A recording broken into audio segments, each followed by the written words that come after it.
Adrian College Television would like to give a big thank you to our sponsor, Carlton Lodge of Adrian. Carlton Lodge is sponsoring all ACTV broadcasts during the 2021 to 2022 school year. Located at 1629 West Maumee in Adrian, Carlton Lodge offers comfortable rooms and suites at affordable rates. There's also a heated indoor and outdoor pool, along with a 24-hour fitness center. Thank you for the continued support toward Adrian College Television.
Crosses over, back onto the far side. Rips a shot, she scores!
I'm Matt Kibbe, the current student body president here at Adrian College.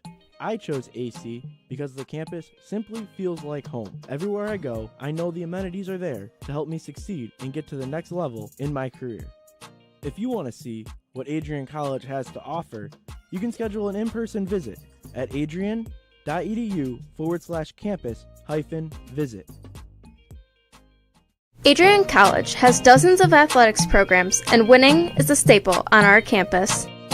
We have the culture of winning in and out of the classroom. This is a place where young men and women grow into professionals for life. Are you interested in learning more about the Bulldog experience? Visit adrianbulldogs.com and the Recruit Me tab to be recruited to play your sport of choice today. If you have what it takes, you could be a Bulldog in no time. Adrian College has once again been recognized for its commitment to engaged, experiential education by Colleges of Distinction, a one-of-a-kind guide for college-bound students. While higher education has changed over the past 20 years, Colleges of Distinction's selection process has stayed consistent in accepting only those that adhere to the 4 distinctions: engaged students, great teaching, vibrant community, and successful outcomes. Overlaid in the last few years have been a look into high-impact practices. They believe most critical to the student experience were the kinds of engaging experience that are found at Adrian College. To learn more, please visit adrian.edu.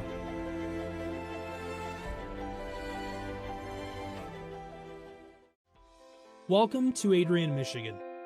We're located in a proud college town. Adrian College is situated just 45 minutes from Ann Arbor, Detroit, and Toledo.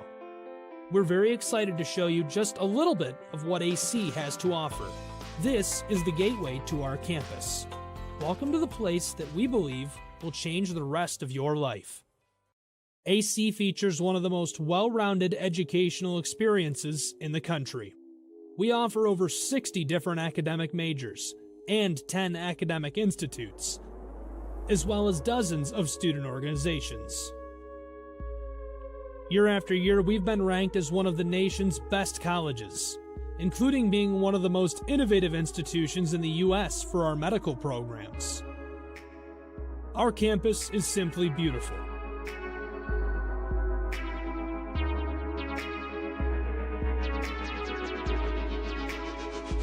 Our student-to-faculty ratio is an incredible 13-to-1. That means more attention for you and a much better overall learning environment. We know how to put together an education that is life-changing, and these are just some of the highlights. From our communication arts program, to our many performing arts, to the home of business on campus, to our sciences and medical studies, we have the spaces where you can grow into the professional that you want to become. Our first-year student experience is award-winning. You'll make lifelong friends here, meet mentors, and maybe even meet that special someone. The Kane Student Center is open 24 hours a day, and there's a lot going on here. The Bulldog Beanery has all of your hot drinks. Pause and Go is our on-campus convenience store. The bookstore is where you'll get all of your Bulldog gear, and you can just hang out and study in the skyboxes. Not far away is the Shipman Library.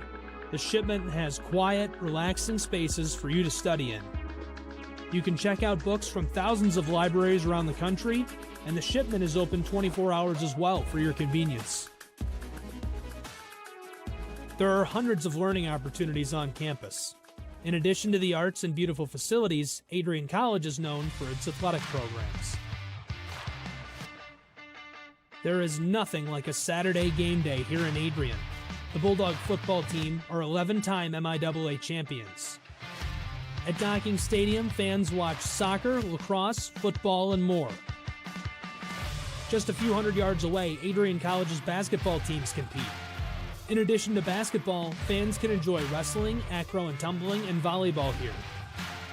We also have a state-of-the-art weight room available to all of our students. When things heat up too much on campus, you can cool off with our ice sports. Our NCAA ice hockey teams are constantly battling in the national playoffs. Just a quick walk down the service drive, we feature one of the best baseball and softball programs in the nation at our level.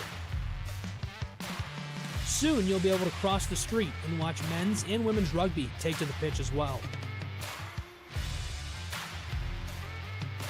Our rowing, crew, and top-ranked bass fishing programs compete out of the Adrian College Boathouse, a gorgeous facility just a 15-minute drive north on Devil's Lake.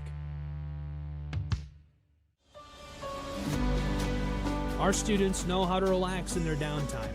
When they're not out and about, we have dozens of housing options on campus. With apartments right in the mix of things, you can pick what works best for you. We've also recently renovated a few of our housing options. Adrian College is a Methodist-affiliated institution that has been changing lives since 1859. The modern liberal arts education offered by our faculty is unrivaled. We can't wait to have you on campus and show you around. Visit adrian.edu to schedule a full campus visit today. We'll see you soon.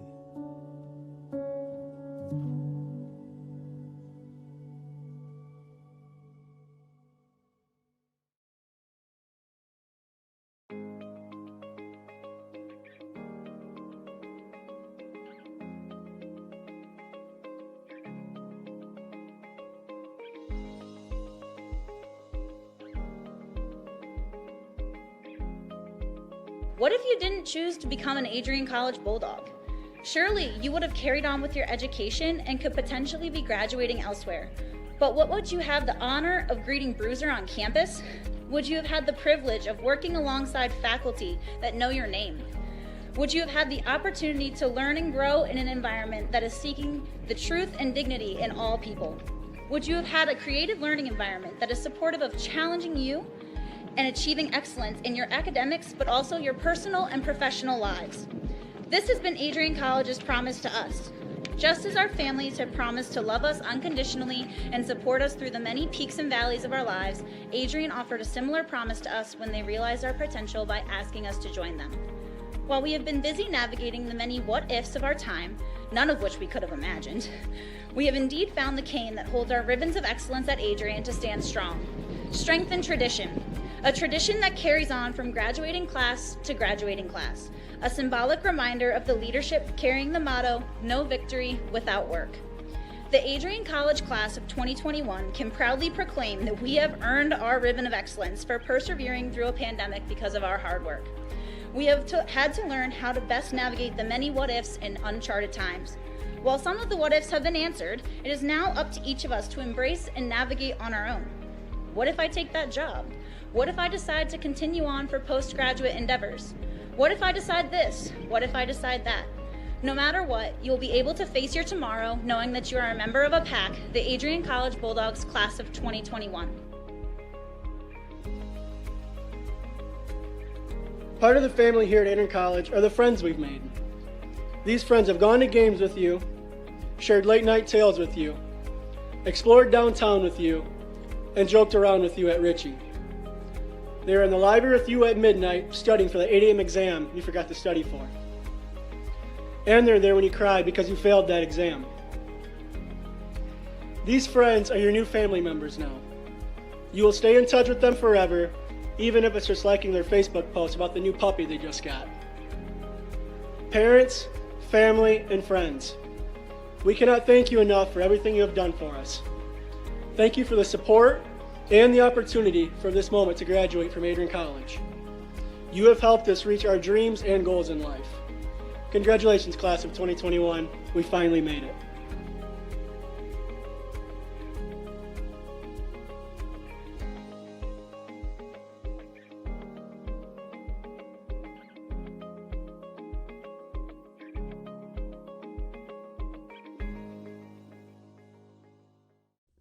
Adrian College has once again found itself on the 2022 U.S. News & World Report Best College Rankings. This is the 8th straight year that Adrian has been named to the top regional colleges Midwest section.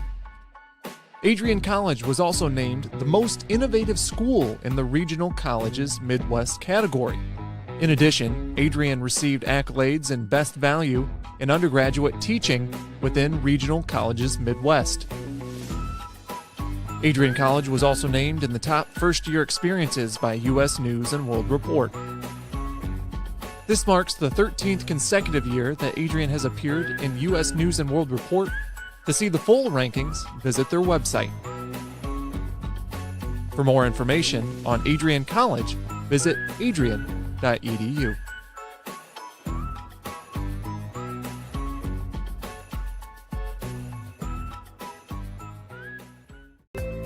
The Adrian College Media Production House provides opportunities for students to learn and grow live on the airwaves, just like Matt Kibbe. I've gotten a chance to create a relationship with coaches and teams and learn more from people instead of trying to teach myself something. Got an opportunity to expand my knowledge of sports, hone in on my skills as a broadcaster, and learn about equipment in different ways. You get more of a connection with professors as well. Providing opportunities, growing leadership.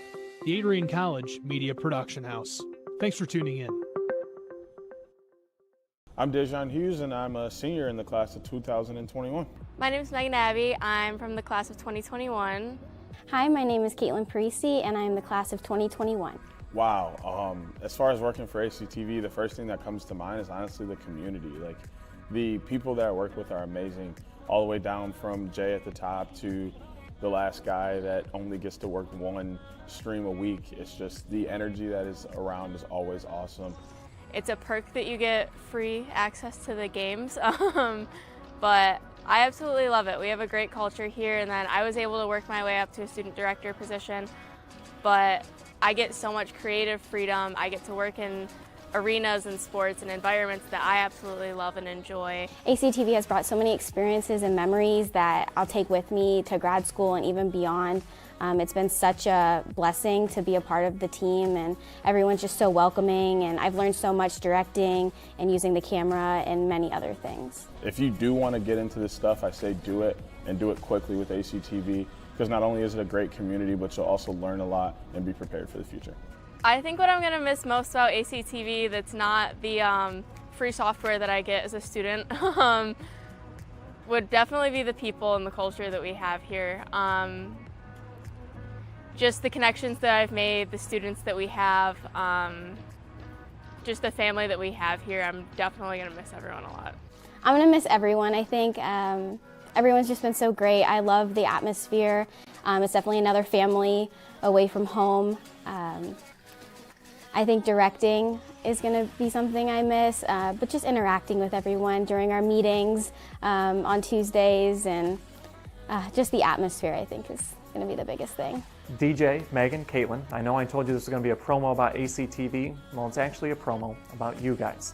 Your leadership as seniors has helped me guide the program since taking over at the beginning of January. I would not have been able to do it without you three. Now, I know your time is done with ACTV at the end of the semester, but I know you're going to do so many great things in your future endeavors. I wish you the best of luck. Adrian College is looking for leaders, student athletes with the tenacity to keep the Bulldogs at the top, the forefront, in and out of the classroom. The Bulldogs are looking for talent, character, hard work, grit, leaders who can electrify sold-out crowds, gut out a last-line shift, will their team to victory, hit a grand slam in the bottom of the ninth, and be a part of a legend in the making. Think you have what it takes to become a Bulldog? Visit adrian.edu to learn more. Adrian College is a pinpoint like no other. With our 77 undergraduate degrees, 47 majors, and 21 broad fields of study, Adrian has a one-of-a-kind, hands-on learning experience for everyone. Do you want to visit the campus of Adrian College in person? Visit adrian.edu/campus-visit. Again, that's adrian.edu/campus-visit. Come take in the beautiful facilities at Adrian College for yourself. Bulldog fans, connect with Adrian College TV on social media to be updated when we're broadcasting live, to see highlights, plays of the week, and much more. Adrian College Television is on Facebook, Instagram, and Twitter. ACTV's handle is @Adrian College TV on every form of social media. Thank you for tuning in and subscribing to the home of the Bulldogs, Adrian College TV.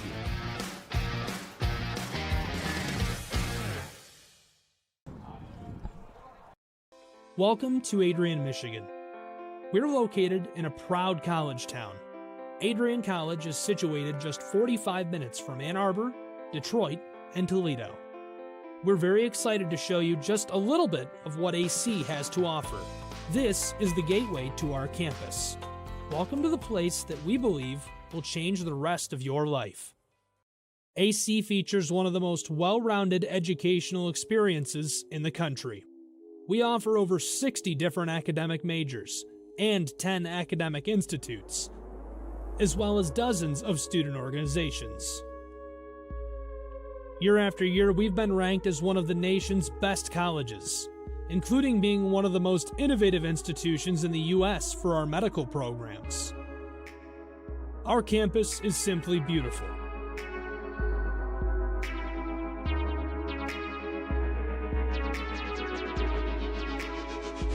Our student-to-faculty ratio is an incredible 13-to-1.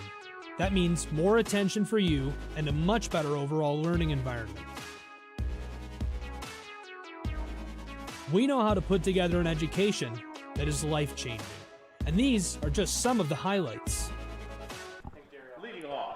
And good evening, Bulldog fans, as we are tuning in live to Nicolay Field, where we have our matchup first home game for Adrian College baseball going against the Siena Heights Saints. I'm Brett Carlisle. Joined next to me is Mike Prang and Dave Van Giesen soon enough.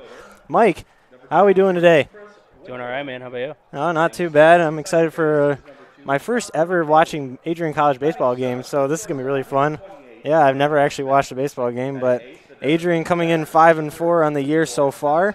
The first home game against Siena Heights, a crosstown rival. What are we looking for today? Looking to get back on track. The Bulldogs started a little rough, 5-4 on the year. However, they did play a very tough schedule to begin the year down south in Alabama, Georgia, and North Carolina. But Bulldogs 5-4 on the year, like you said. So looking to bounce back, get back on that winning streak here after they lost their last one against William Peace on Sunday. Yeah, and you said that they had a very tough schedule. I see that number 7, Birmingham Southern College, is on here in February, losing that game 6-2. Adrian College definitely one of the better teams, as we saw last year, going to the College World Series and playing their MIAA champions and in the Midwest Regionals as well. What players are we looking for today, Mike, that will stand out for sure? Well, definitely you got Thomas Miller, returning shortstop. Fifth-year guy. He was one of the bigger pieces during their World Series run last year. Newcomer this year, Don Goods for the Bulldogs. He's leading off and playing right field today. Goods so far in the year is hitting .405 already with 3 doubles, 2 triples, a homer, and 9 RBIs. So expect some good baseball out of him this season. As Goose Van Giesen is finishing up the final lineups for Adrian College. We're going to take a quick break, though, as we get ready for the national anthem. Bulldog baseball right up after this.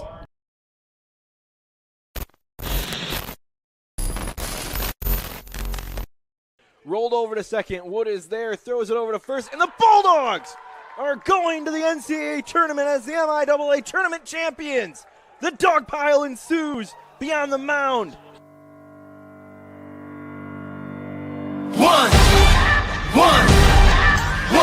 One shot, not a future for sure. Let's go. Yeah, I was building on the lecture. Verses coming daily under pressure. Working on the plot and the scheme. The true stock trademark is at the edge of your dreams. I'm talking one shot for the kill. The breeze come freeze up, straight dropping the chills. I'm talking taking over pieces and shares. A bomb in the sky high. Check the movement is here. Yeah. It's one heart, one shot, now the future is yours. Go!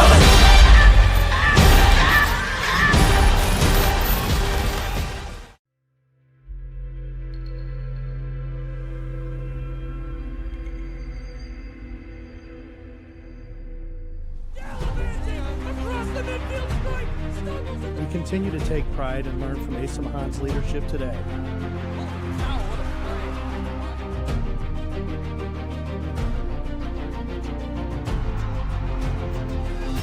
And the slam!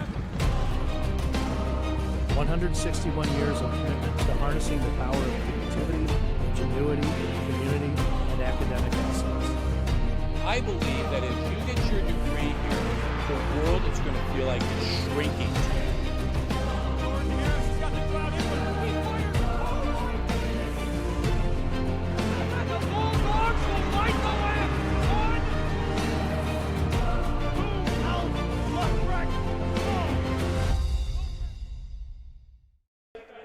And welcome back, Bulldog fans, inside Nicolay Field as we get ready. Warm-ups about to finish up here as we have a great matchup for you guys today. Adrian College Bulldogs against the Siena Heights crosstown rivals Saints.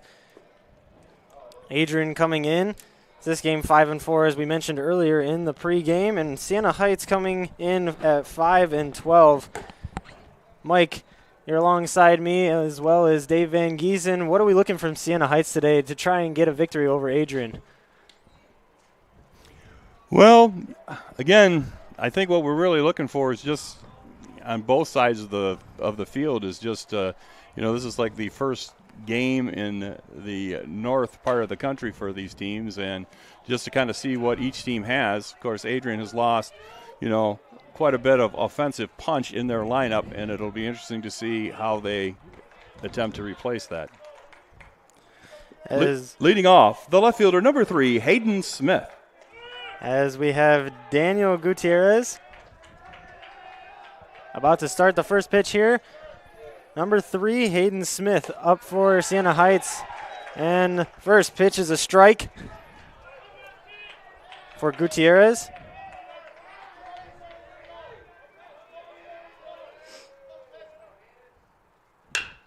And a grounder in between the second baseman and the shortstop into center field. A single to lead off the day for Hayden Smith. Now batting the third baseman, number 5, Cole Van Wasanova. Yeah, that ball was not hit that hard, but it was perfectly right over the bag, and there's just nobody to field that one. As Cole Wasanova is up for Siena Heights. And pitch will be taken inside for a ball. Wasanova on the year so far, hitting .275 for the Saints with 14 hits and 51 at-bats. Close pick over there at first. Runner dives back in safely. Wasanova also has 11 runs scored with 2 doubles and 5 RBIs. Gutierrez almost getting Hayden Smith over on first base.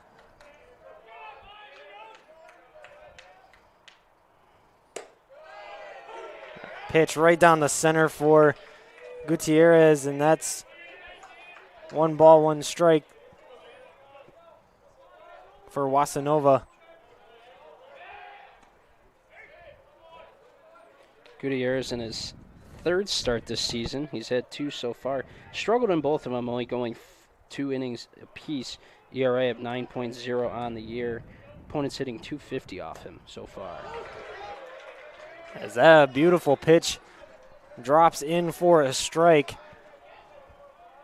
That's 2 on Wasanova and 1 ball.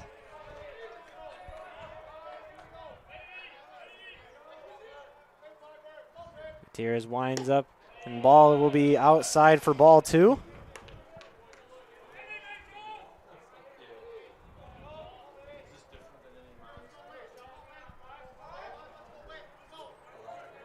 Wasanova awaiting the pitch on 2-2, and he will take a beaner to his back, and that will send him down to first base and advance Smith to second base as well. So 2 on base for Siena Heights. Now batting the right fielder, number 6, Adam Whiting. Adam Whiting up for Siena Heights now. The lefty.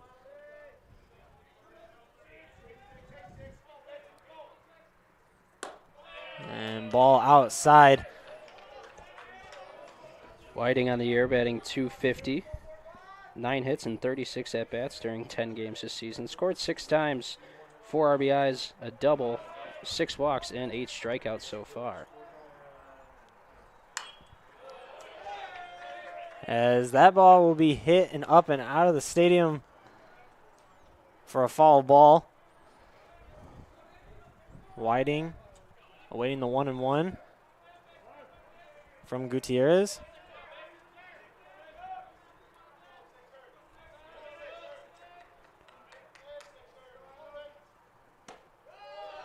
That ball will catch the bottom right corner for Gutierrez. It'll be a strike. 1-2 for Whiting now.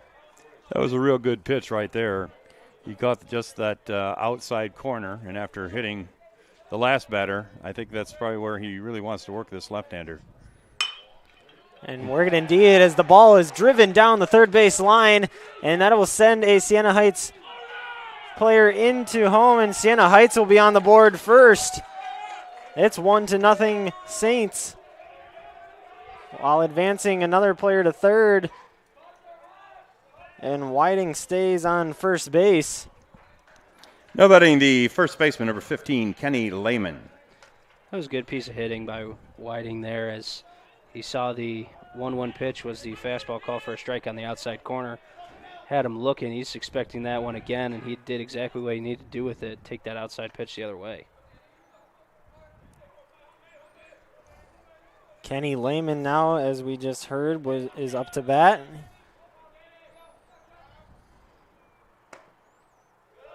And there will be a strike close inside. That is where Gutierrez wants to put the ball, it seems. As Lehman will take his first strike and await the next pitch.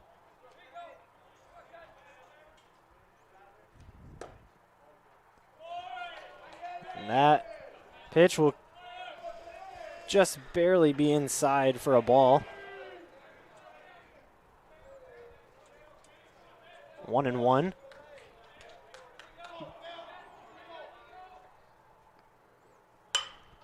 That ball is driven into right field, and it's going to drop, and that'll get 2 runners in more than likely. Siena Heights is going to take a 3-0 lead here, and that'll be a triple for Lehman.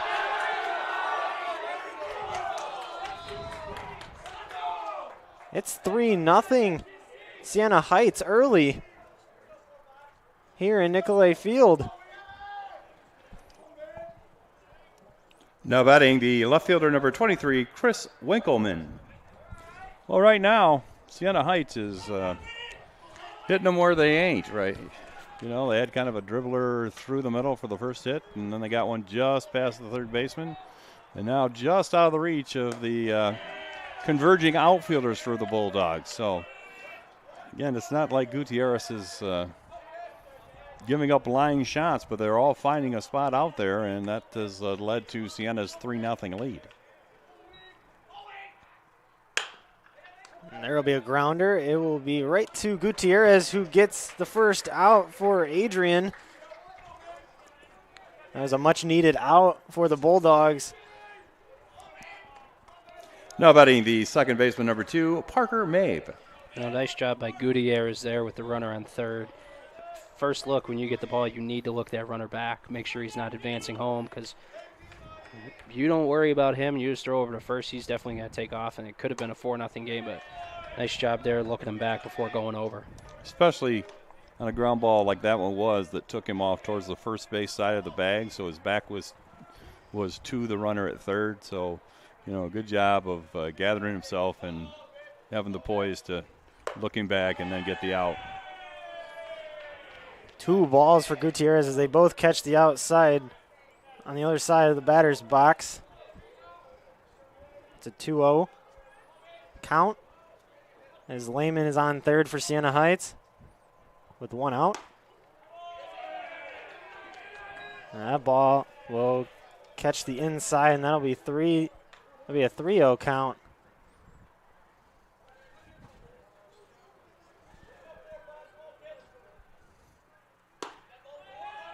That ball is low. Parker Mabe will advance to first base on a walk. The pitch just had to have just missed. That looked pretty good from up here, right down the middle, but umpire thought otherwise. Craig Prince going out to the mound, talked to Gutierrez. So he's struggling here in the first with only 1 out. Like you said, 3-0 lead.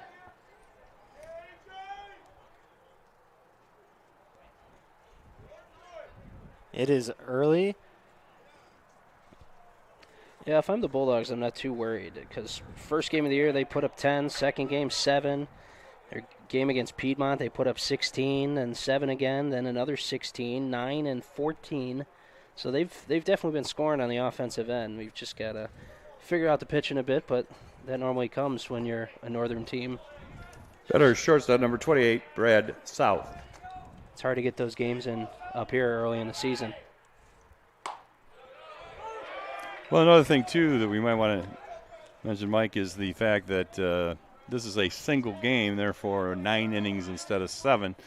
In a 7-inning game, you wouldn't have as many opportunities, so you'd be a little more worried falling down like this in the beginning of the game as the Bulldogs. Part of Coach Prince's trip to the mound was to get some guys stirring and down to the bullpen, so they're starting to warm up down there. Ooh, that ball's down low, and that's going to be a steal for Parker Mabe standing up. It's going to go as a wild pitch.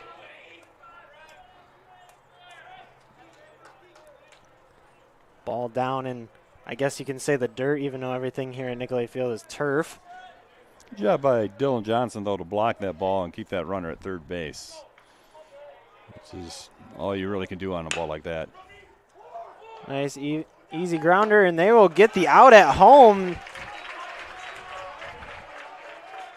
Great awareness by the third baseman, number 17, Ryan Davis, the freshman, to get it to his catcher to get the out at home. Now batting designated hitter number 54, Thomas Lamnick. Yeah, nice job there, really charging that high hopper. Johnson yelling home right away. So that's going to go as a fielder's choice for South. And we got 2 outs now in the top of the first. Much needed for the Bulldogs as number 54, Thomas Lamnick, swings and misses on the first ball he sees. It'll be 0-1 count. 2 outs. Runner on first and second.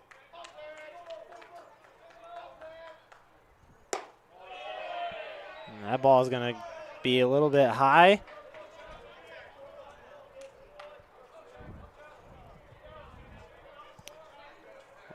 Outfielders playing pretty straight up. Drew Atherton over at second base, holding on the runner up there. A.J. Miranda's playing behind at first. Our play. And great play by the first baseman as Adrian gets out of the inning with 3 runs. And Adrian College looking to strike back here on offense. But we're going to take a quick break between innings. Don't go anywhere. We'll be right back. Adrian College has once again been recognized for its commitment to engaged, experiential education by Colleges of Distinction, a one-of-a-kind guide for college-bound students. While higher education has changed over the past 20 years, Colleges of Distinction's selection process has stayed consistent in accepting only those that adhere to the 4 distinctions: engaged students, great teaching, vibrant community, and successful outcomes. Overlaid in the last few years have been a look into high-impact practices. They believe most critical to the student experience were the kinds of engaging experience that are found at Adrian College. To learn more, please visit adrian.edu.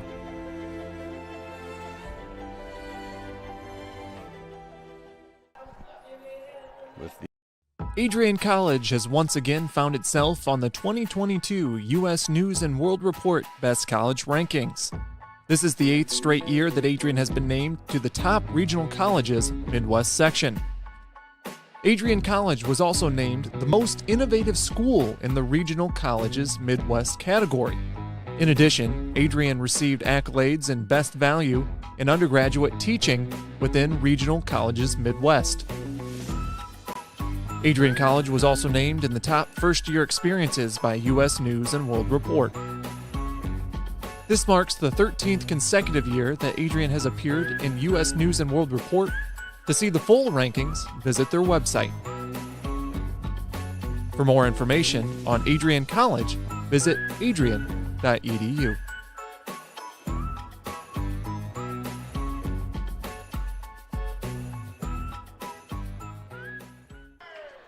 Welcome back inside Nicolay Field, where Siena Heights has an early 3-0 lead into the bottom of the first inning. Adrian College now looking to create some offense.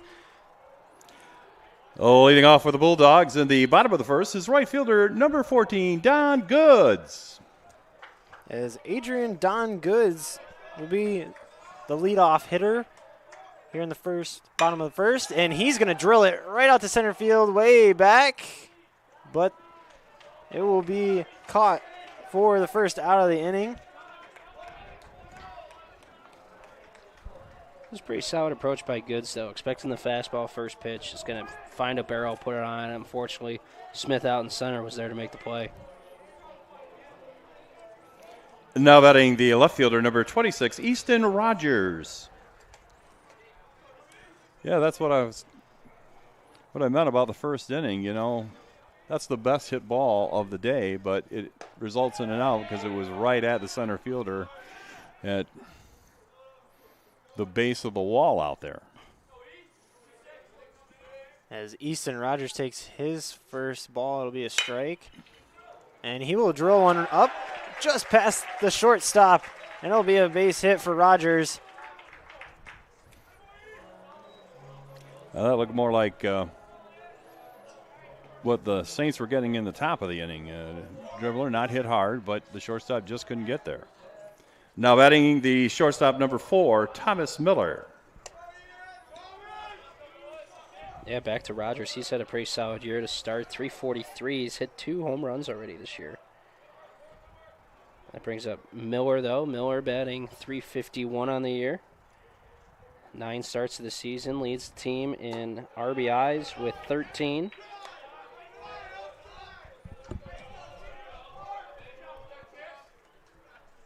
As the first ball will be a ball. 1-0 count.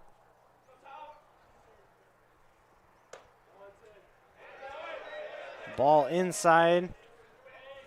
That'll be a 2-0 count with 1 on first and 1 out. Miller's been having a good eye so far this year as he also leads the team in walks with 10. Easton Rogers over at first is 1 for 1 on the year in stolen bases. A good hit by Miller, and that's going to drop for a base hit, maybe even a double. And Adrian's going to send him home, and he's going to get there, and it's going to be standing up. Adrian College is on the board. It's 3-1 with a double from Thomas Miller, the graduate senior out of Saline, Michigan.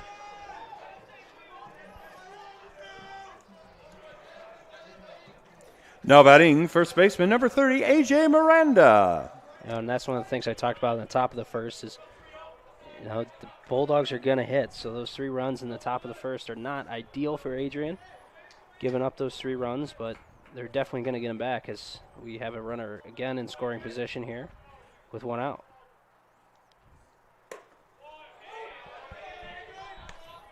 And that will be a strike right down the middle.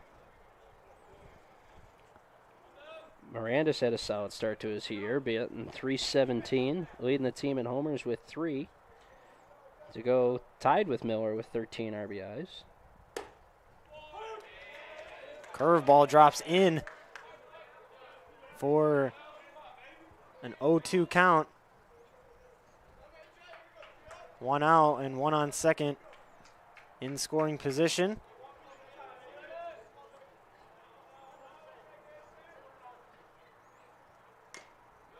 And that ball will be tipped for A.J. Miranda. Jarrett Cozino is your pitcher for Siena Heights.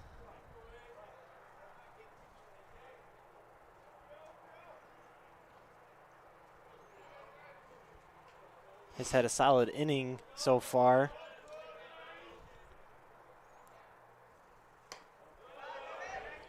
Ball will be outside. It's a good pitch there from Casino. He's up 0-2 here, looking for a waste pitch there, trying to get Miranda to chase. Casino on the year in his second start, his 5th appearance. He's gone 14 2/3 with an ERA of 2.45.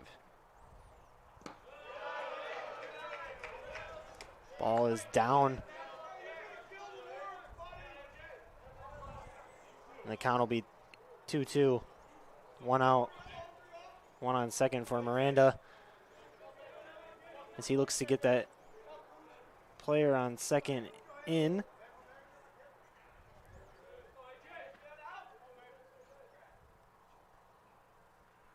Here comes the 2-2. Outside.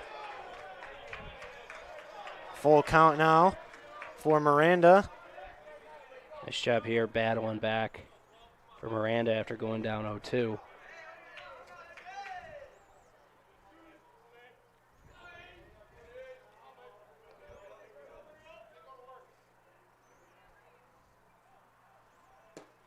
And that will send Miranda down to first base. It'll be a walk for Casino. Now Adrian has 2 on base. Now batting designated hitter number 9, Kevin Cardetti. Kevin Cardetti up for the Bulldogs, facing Casino.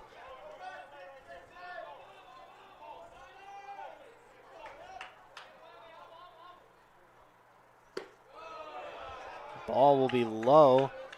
Cardetti was another solid piece to the puzzle last year during the World Series run as he hit 405, trailing just Gunnar Rainey on the team, the All-American in batting average. One of his games in the College World Series against Johns Hopkins, he went 4 for 4 in Adrian's lone win over in Cedar Rapids. Ball almost got away from Cody Henderson, but he chases it down just before the Adrian player on second base could get to third. 2-0 count for Cardetti. And that ball will be low. It'll be 3-0. That's 7 balls in a row for Casino.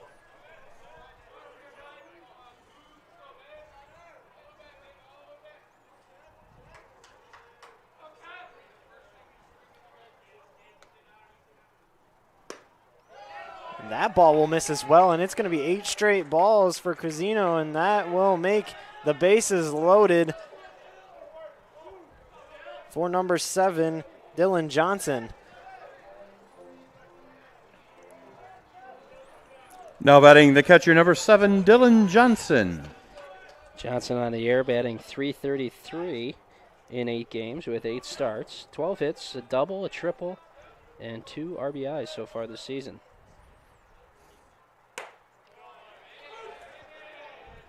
First ball is a strike for Dylan Johnson. That was a good pitch there. He knows that 8 in a row he's thrown that Johnson's probably not going to swing at it, so it's more of just kind of a get-me-over pitch. That one a little bit more competitive there with a little break to it as Johnson fouls that one above the first base dugout. So now quickly, he's up 0-2. And that goes to your point about just getting that first one over.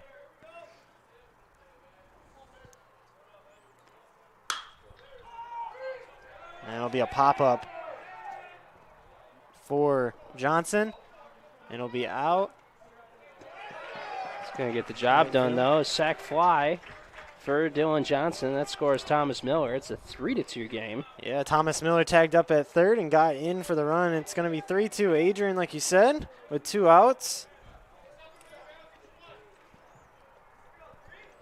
Now batting second baseman number 3, Andrew Atherton. That's a good piece of hitting there by Johnson because he fell behind 0-2 and he shortened up and he got the ball in play and got that run home. That's very important. So little things like that that are appreciated by your teammates and your coaches.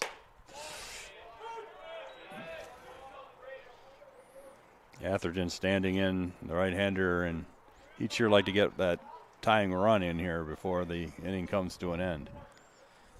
Yeah, 1 on second, 1 on first. Here comes the 0-1, and it'll be outside for a ball. Atherton batting .292 so far this season in 8 games with 7 hits, 10 runs scored, 6 RBIs. He does have a homer and a double. So you're saying that we could see a home run from him possibly here in this game. You never know. He's going to follow that one to the right side on the first baseline.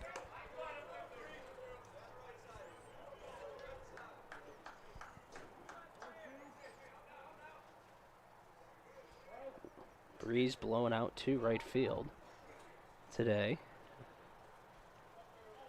So the ball could have a little carry if he can get it up and far enough. Could possibly carry it out. As this ball will be ricocheted back. Atherton is fighting off every pitch. 1-2. Goose, we are getting to that point in the year where about this time the sun shifts directly into the first baseman's eyes, where it could spark another 13-run inning. There you go. With 2 outs. Unfortunately, it's not going to be this one. And Cusino strikes out Atherton and will end the inning, but Bulldogs had a good run in the bottom of the first. It's going to be 3-2 Siena. We'll be right back after these messages.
Adrian College Television would like to give a big thank you to our sponsor, Carlton Lodge of Adrian. Carlton Lodge is sponsoring all ACTV broadcasts. Number 1, Cody Henderson. And welcome back, Adrian College baseball fans and also crosstown rival Siena Heights fans. We're getting ready for the top of the second. As number 1, Cody Henderson leads off in a diving play for Thomas Miller at shortstop. What a great catch, and that will be the first out of the inning. That ball almost looked like it was going to slip through. Now batting a left fielder, number 3, Hayden Smith. Another dying quail hit out there, but this one Thomas could get to, and he made a nice diving catch. Pitch just about outside. Tried the corner and missed. Looks like it slipped out of Gutierrez's hands. Or his hand, sorry, I should say. Multiple hands. Well, again, that's an old pitcher's trick, isn't it, Mike? That you throw a wild one like that, you just look at your hand. Because it couldn't be you. It's got to be the hand. Maybe he was trying the old Randy Johnson trick where he just throws, or Goose Gossage, where you just throw a wild one just to freak the hitter out. Never know where the next one's going to be. Could be at his head. Who knows? 3-0 count coming for Hayden Smith. Gutierrez, the 3-0 pitch. And that will catch on the right side. That'll be the strike to make it 3-1 with 1 out. Here in the top of the second.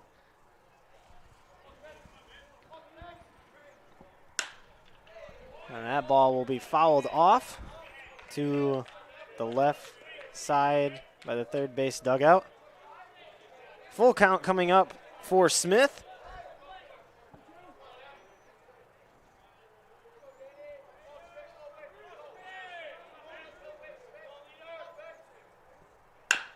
And Smith grounds it to Thomas Miller. Miller gets it over to first base in time, and that will make it 2 outs as they will go around the horn with it.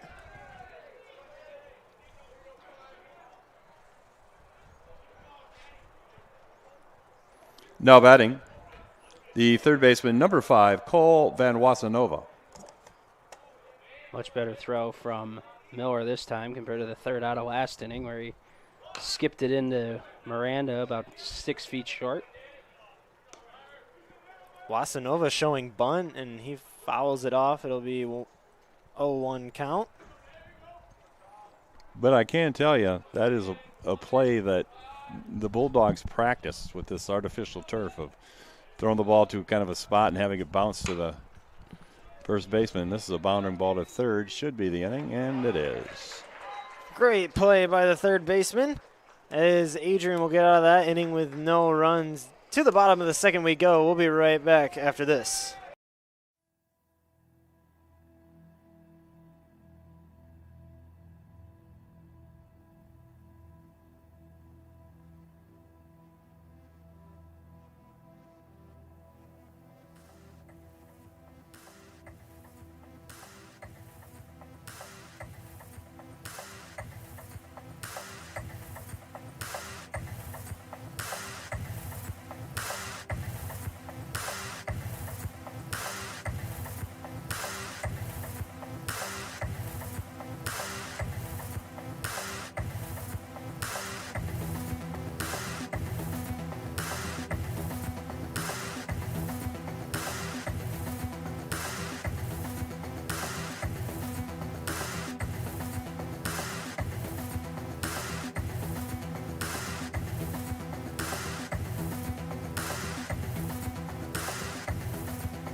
For the Bulldogs, in the bottom of the second inning is the third baseman, number 17, Ryan Davis.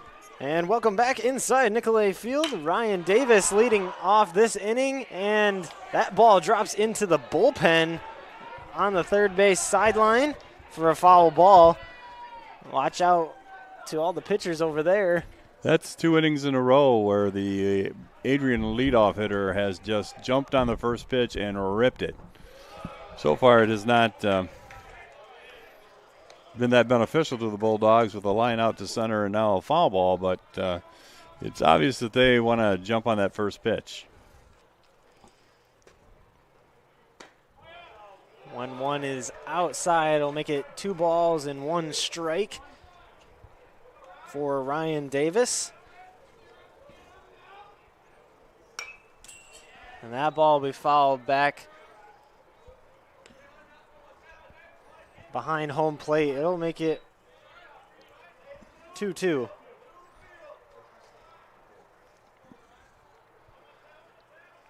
From the windup, Cusino, and that ball will be fouled off as well.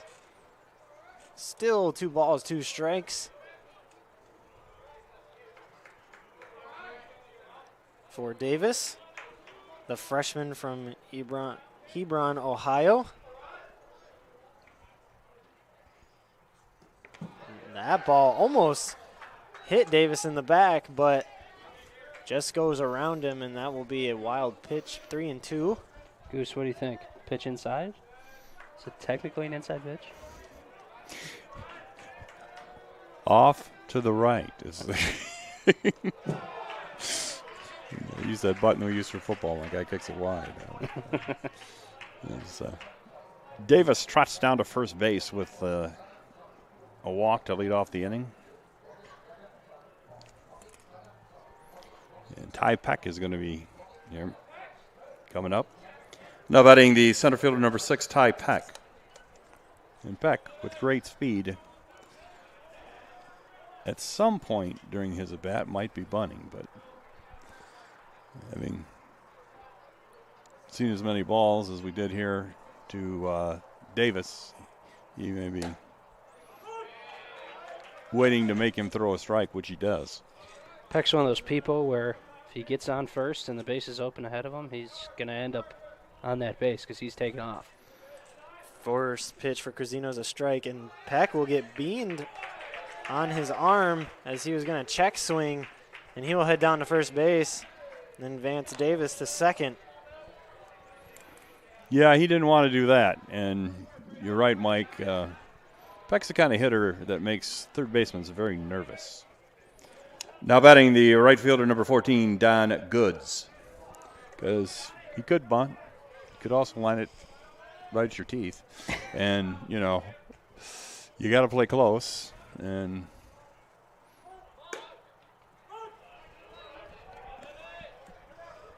first ball is a strike for Don Goods. Back at the top of the lineup for Adrian College. Here comes the 0-1 from Cosino. And Goods will ground it.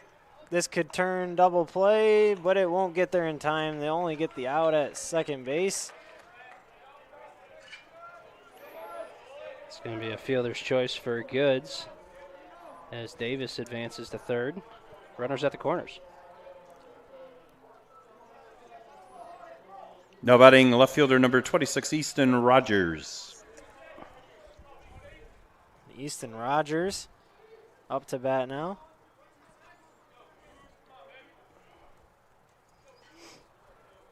One out. Runners on first and third.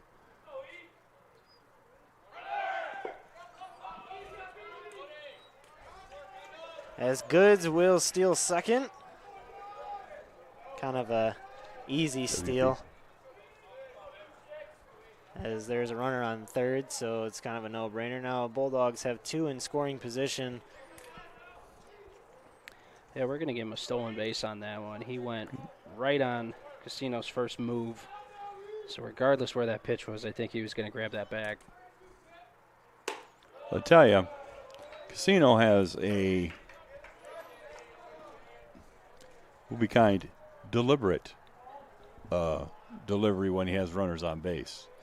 And I know when I was coaching, I tried not to have pitchers do that just because the runners get so much a good look at it. And Rogers sends it up between third and shortstop. And that will bring in two Bulldogs, and they will take the lead. It'll be 4-3. Great hit by Rogers into left field. That's exactly what I was talking about. Who cares about the 3 runs you gave up in the top half, because the Bulldogs are going to hit and score him back. Bulldogs creating all sorts of offense. The batter, shortstop number 4, Tom Miller. Here in the bottom of the second.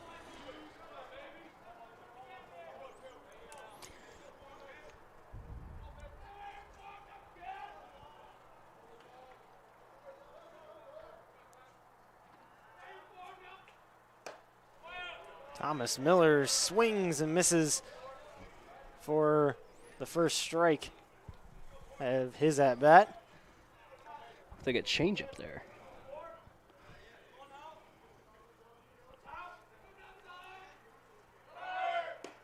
Runner stealing, and he'll get there. Easton Rogers gets a stolen base. Runner in scoring position for Miller. Miller's got a battle here with 2 strikes. 0-2 the count. Big gap right center.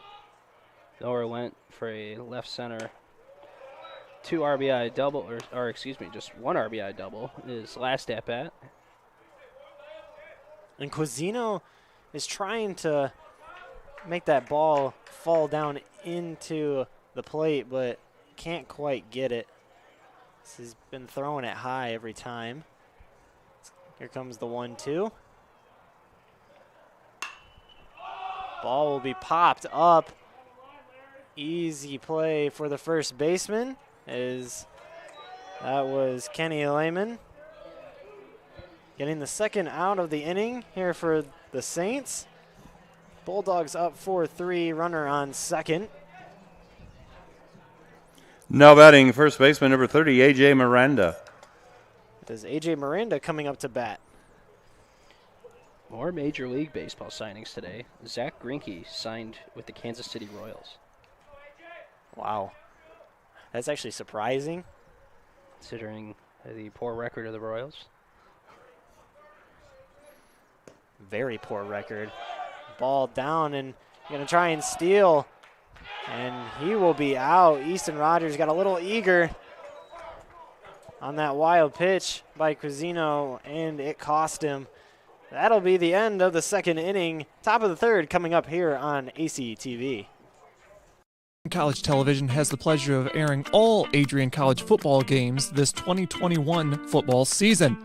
And along for the ride are these wonderful sponsors, including the Adrian College Bookstore, Gurgin Insurance Agency, Carlton Lodge, and sponsoring each week's player of the game, Hungry Howie's Pizza. Be sure to stay tuned to the end of each broadcast to see who is named Hungry Howie's Player of the Game. Adrian College has dozens of athletics programs, and winning is a staple on our campus. We have the culture of winning in and out of the classroom. This is a place where young men and women grow into professionals for life. Are you interested in learning more about the Bulldog experience? Visit adrianbulldogs.com and the Recruit Me tab to be recruited to play your sport of choice today. If you have what it takes, you could be a Bulldog in no time. Welcome back inside Nicolay Field, where the Bulldogs have taken a one-run lead. It is 4-3 over Siena Heights Saints. Brett Carlisle, Mike Prang alongside Dave Van Giesen. I'm so sorry, Dave Van Giesen, because I'm used to Joe being on campus. I'm so sorry about that. Mike, what do we need to see from Siena Heights to get leading back off in in the top of the third is right fielder number 6, Adam Whiting. Well, it's still early. Just got to put the bat on the ball like you did in the first inning. Gutierrez had a nice 1-2-3 inning on the mound in the second. Looking to do it again as he starts it off with a first pitch fastball called for a strike on the outer half of the plate. But just piecing together some hits. Second time through the order. See what you can do. Gutierrez. And that ball will be low. 1 ball, 1 strike. Here for Adam Whiting, the sophomore from Brooklyn, Michigan, not too far from here. Home of Michigan International Speedway. Whiting will pop it up into right center. Right fielder waves it off, and he will make an easy play for the first out of the third inning.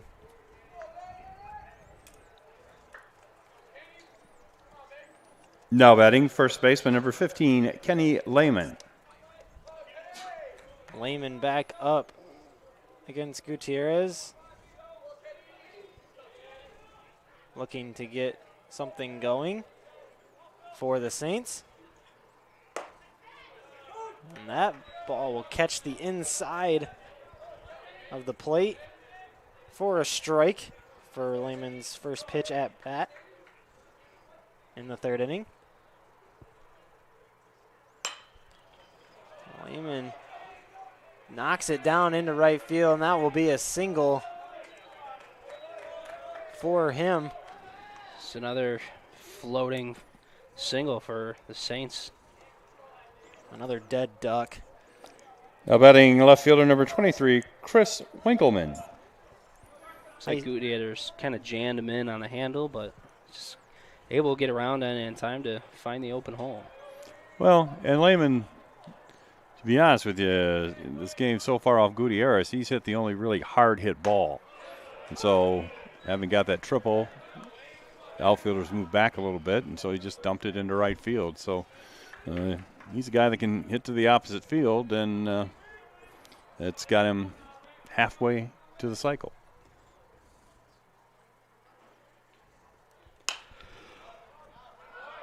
Ball up and out of play for the first baseman, A.J. Miranda. Seeing if he could chase down that ball, but it is out of the stadium for a foul ball. It is an 0-2 count. 1 runner on first, 1 out. Yeah, a little bit too far out of play. Couldn't make that Brady Wood catch that happened last year, where he scaled the fence, made the play, reaching over. And that ball will be just hit over Thomas Miller, dropping into left field for Siena Heights, and they have 2 on base with 1 out here in the top of the third. Yeah, that's a feature of Nicolay Field that the hitters love, is the fact there just isn't very much foul territory here at the Nick. So you get to save a lot of at-bats, just like that one, where a pop-out turns into a base hit for you. First pitch ball just missed inside, not by much.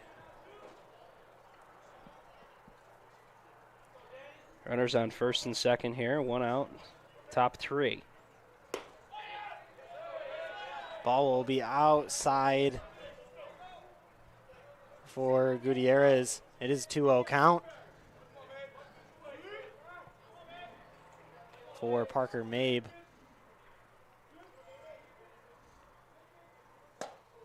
And he swings and misses for his first strike of at-bat. 2-1, 1 out. Runners on first and second. The Royals just making moves. Another Traded Mike Minor for Amir Garrett from the Reds, the fireball closer. I think the Royals are kind of sick of being at the bottom of the league. Trying to make something happen. Gutierrez now the 3-1. Cut on and missed by Mabe. Full count coming to him.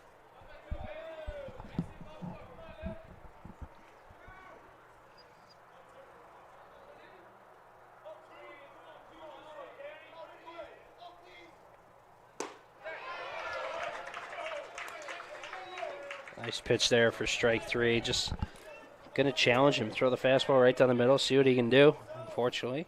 Now batting the shortstop, number 28, Brad South. Fortunately for Gutierrez, it went his way. We got 2 outs here in the top of the 3rd. I didn't quite catch it, but did he catch him looking, or did he swing and miss? Swing and a miss. Oh, he had a big cut, but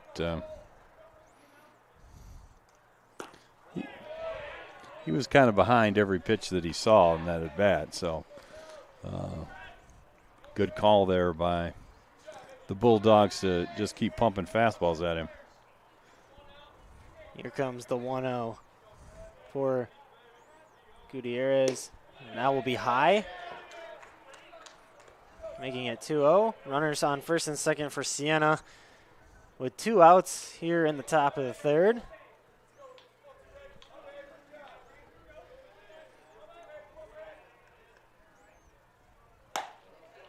Ball is outside.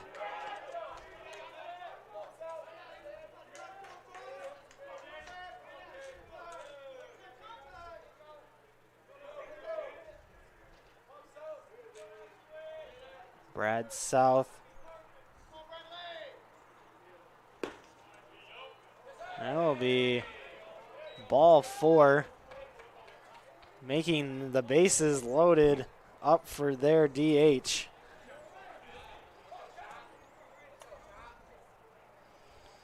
Dylan Johnson going to take a trip to the mound to calm down Gutierrez. Trying to get his focus back, just throw strikes. Got 2 outs here. Ground ball will get you out of the inning, but you got to put it over the plate to do that.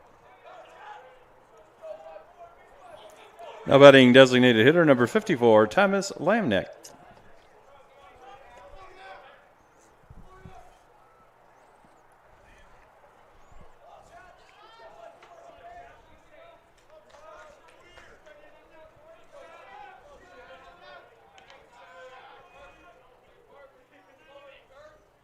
Comes the pitch, and it is going to be high for Thomas Lamnick, the junior from Locust Grove, Georgia. Far way away. Ball down low in to the plate. It'll be 2-0. 2 outs, bases loaded. Gutierrez really got to focus up here.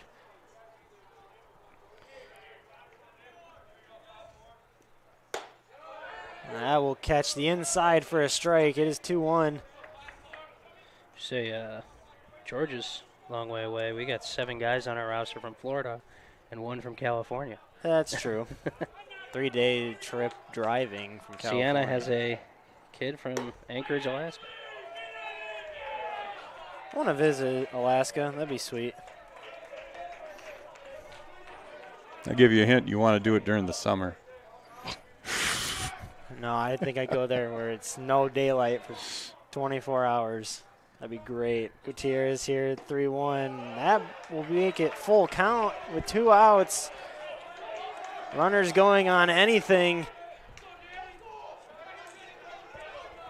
So now you got to remind everybody to throw that ball to first when they get the ground ball or take an easy out in front of them. Lamnick awaiting the 3-2, and he will ground it right up the middle.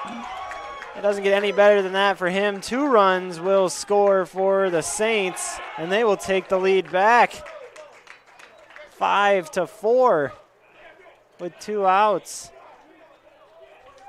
Lamnick, a single, 2 RBI hit. Now batting the catcher number 1, Cody Henderson. Oh, pitch from Gutierrez just missed. He wanted to keep that fastball low. Unfortunately, it was just a bit too high, where Lamnick was able to get a piece of it, but Lamnick did what he had to do. Put the bat on the ball somewhere, hopefully find a hole, and score 2.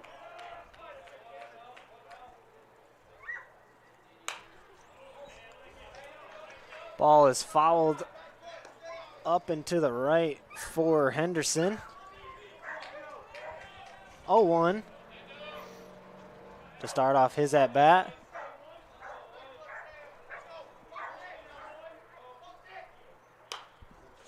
Cut on and fouled off to make it 0-2 for Henderson.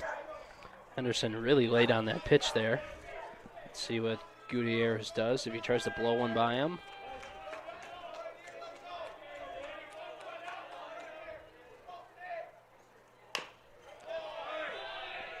Cut on and behind the plate. Henderson really fighting off everything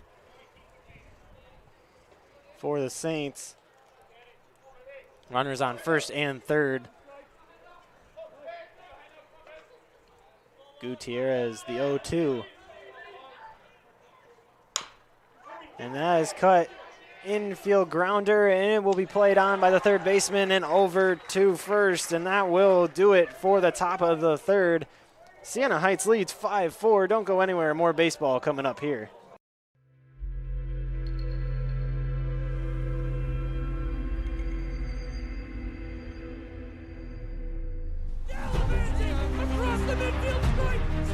We continue to take pride and learn from Asa Mahan's leadership today.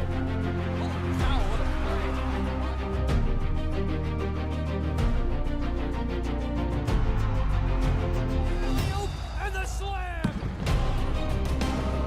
161 years of commitment to harnessing the power of creativity, ingenuity, community, and academic excellence. I believe that if you get your degree here, the world is going to feel like it's shrinking to you.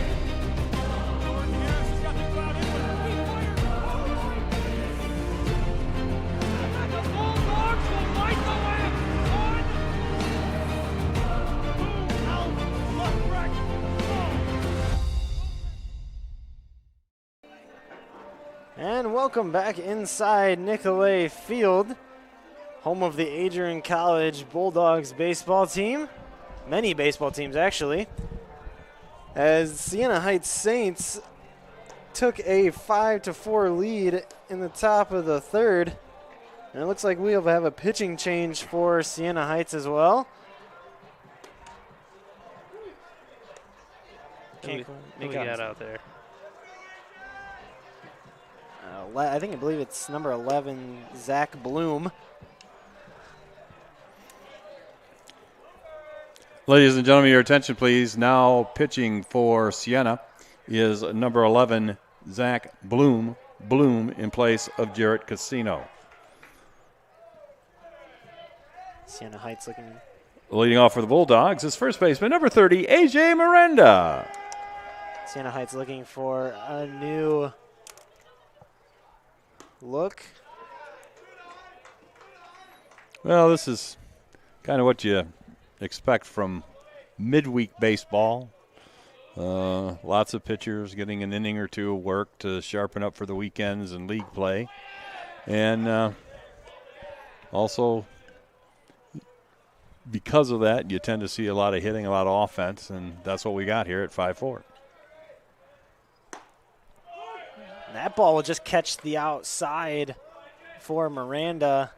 It'll be a 1-2 count coming up for Miranda here. A wind up, Bloom. And he tried to catch that outside again, but couldn't quite do it. It's going to be 2 balls and 2 strikes.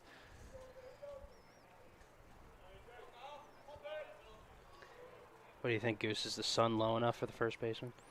The ball's hit way back at Way the track. back. It's gone. It's gone. A.J. Miranda, a home run for the junior from Okemos, Michigan. Well, they did give him a good look at watching the ball sail over the left center field fence, but you're right. Although I don't know if it's dropping from high enough at this point of the year that it's going to be that much of a factor. Adrian celebrating down there after Miranda's homer. Now batting designated hitter number 9, Kevin Cardeni. Is now 5-5 as Miranda matches it up in the bottom of the That third. is Miranda's 4th home run of the year already. So you're saying it's easy for him, honestly, to hit that home run. You could say that. He knows what he's doing out there.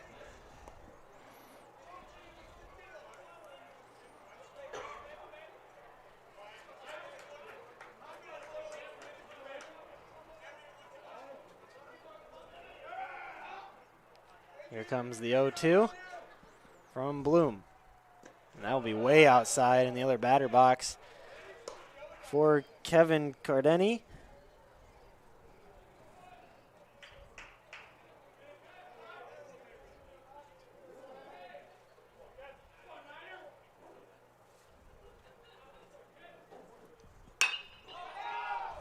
Pitch swung on and a pop fly to center field, and it'll be taken in easy for Siena. And that'll be the first out of the inning after Miranda's homer. Coming up now is Dylan Johnson. Now batting the catcher number 7, Dylan Johnson.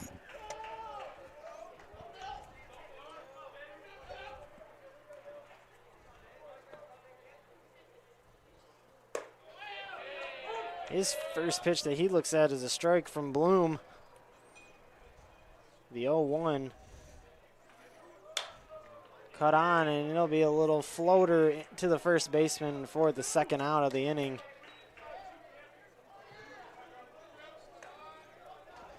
You know, after Miranda's home run, Bloom has really just stuck in there nicely and focused up. Usually after you get hit a homer on you, and kind of like The batter is second baseman number 3, Andrew Atherton.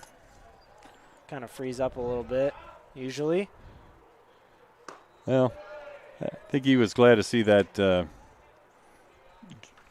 pop up to the first baseman there. That was a good pitch that he threw right in on the hands, and it got that narrow part of the bat and was not hit well.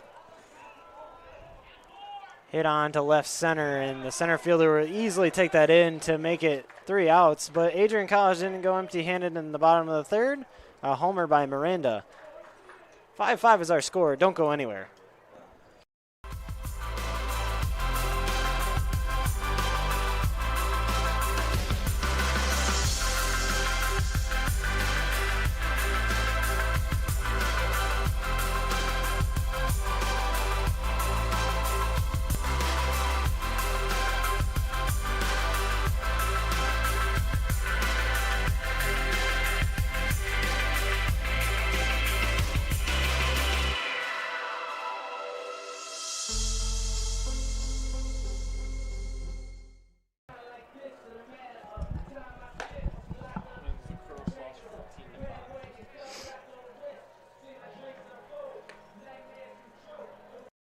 The Adrian College Media Production House provides opportunities for students to learn and grow live on the airwaves, just like Matt Kibbe. I've gotten a chance to create a relationship with coaches and teams and learn more from people instead of trying to teach myself something. Gotten an opportunity to expand my knowledge of sports, hone in on my skills as a broadcaster, and learn about equipment in different ways. You get more of a connection with professors as well.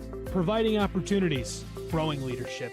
The Adrian College Media Production House. Thanks for tuning in. Welcome back inside Nicolay Field. Leading off, the left fielder number 3, Hayden Smith. As Hayden Smith will start off the top of the 4th for us.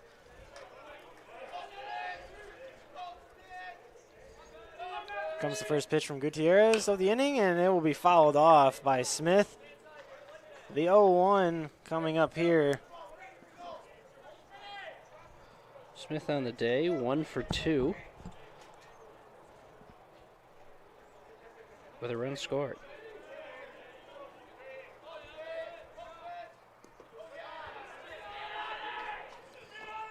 Second pitch spiked in the turf. Even the count up, 1-1. It's a big inning for Gutierrez.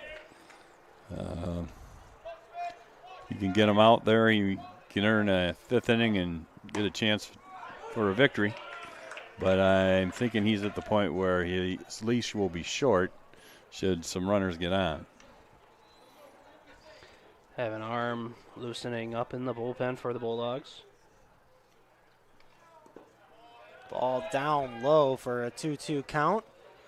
Bulldogs have had guys working out there pretty much the whole game, but they're looking a little more serious right now.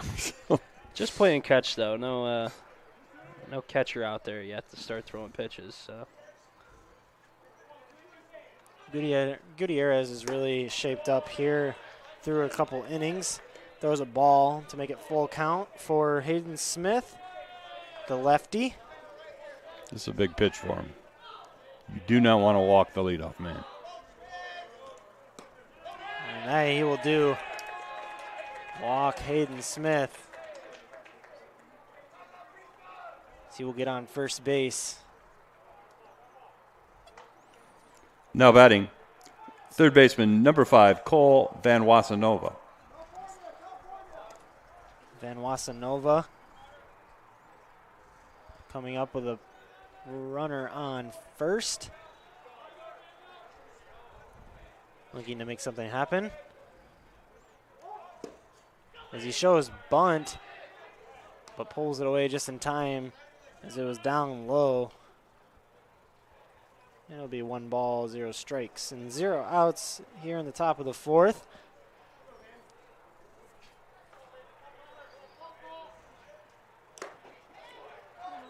Caught on and tipped into the catcher's mitt, and it'll be a strike. 1-1 coming up for Van Wassenova.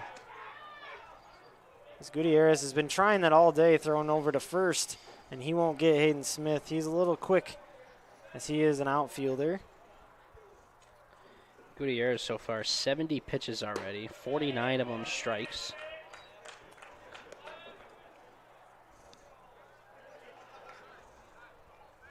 As the ball from the bullpen goes flying into left field.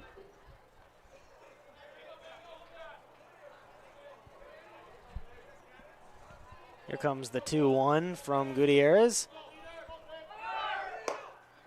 And we have a steal, and it won't get there. For Dylan Johnson, tried to get Hayden Smith, and he will steal that base away.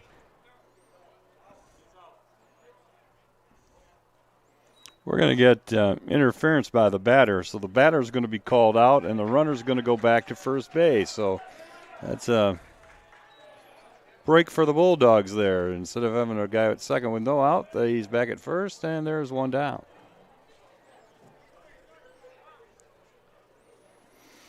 Normally when that's happened, isn't the runner out? Because the catcher made the attempt to throw the ball. I've seen that, where they call the runner out. Yeah. Gutierrez tries to pick him off. it only makes sense that the batter be out in the sense that he's the one that committed the interference. Adam Whiting up for the Saints. That ball will catch the outside. It'll be a strike. I'm in a bunch of Facebook groups where people put in their questions about what the coding would be and scoring, and there was one a couple days ago where there was a strike him out, throw him out. The runner was safe, but they called him out because of batter's interference, and they were wondering, how do you score that? So that's what's weird to me.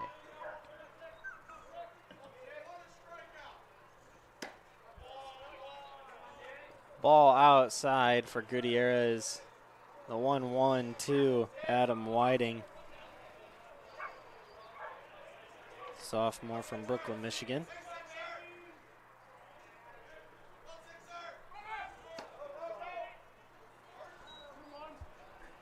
As Dylan Johnson was ready to get that ball down to second base, Hayden Smith almost tried another attempt of stealing the base. 2-1 coming, one out. And that ball will be drilled into center field, but easy play, and it'll cause Hayden Smith to tag back up to first. 2 outs here in the top of the fourth.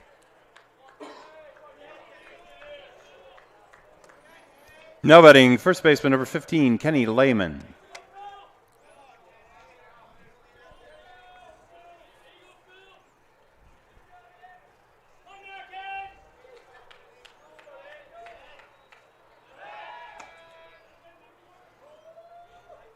Gutierrez trying so very hard to get Hayden Smith, but just keeping him in check so that way he doesn't steal the base.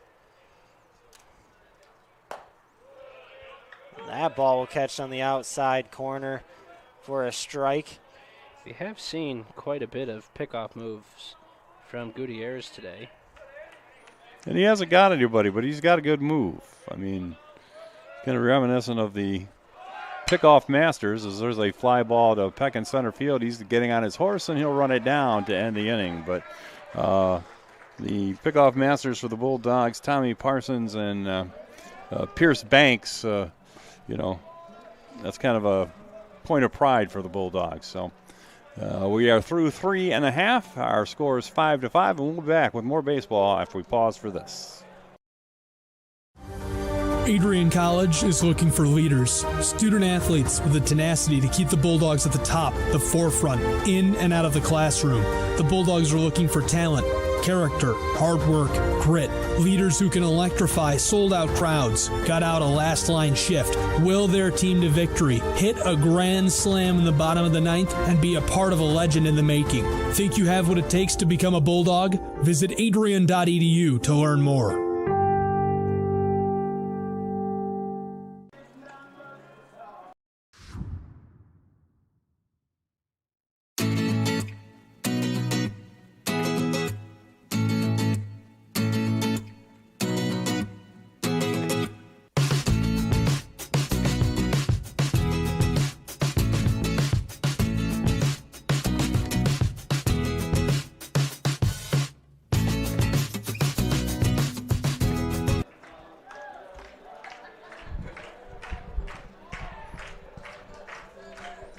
Leading off for the Bulldogs at the bottom of the fourth inning, third baseman number 17, Ryan Davis. Welcome back inside Nicolay Field. Ryan Davis up for the bottom of the fourth here against Zach Bloom. And his first pitch of the bottom of the fourth will be a strike. I'd like to, as the public address announcer, let the freshman's walk-up song go a little longer, since he does not get to pick that out. This is This is a rip into left field for a leadoff single for Davis. Ryan Davis leading it off strong for the Bulldogs. Well, now batting the center fielder number 6, Ty Peck. Other Adrian Athletics news. The men's lacrosse team falls to Kenyon College, 14-5 on the road. I think Kibbe just came in here with your monster. Let's go. Thanks, Kibbe. Yeah, the lacrosse team pulled off an exciting overtime win against Siena Heights a couple weeks ago. As that ball is fouled off for Ty Peck, it is a 1-1 count. Runner on first for the Bulldogs.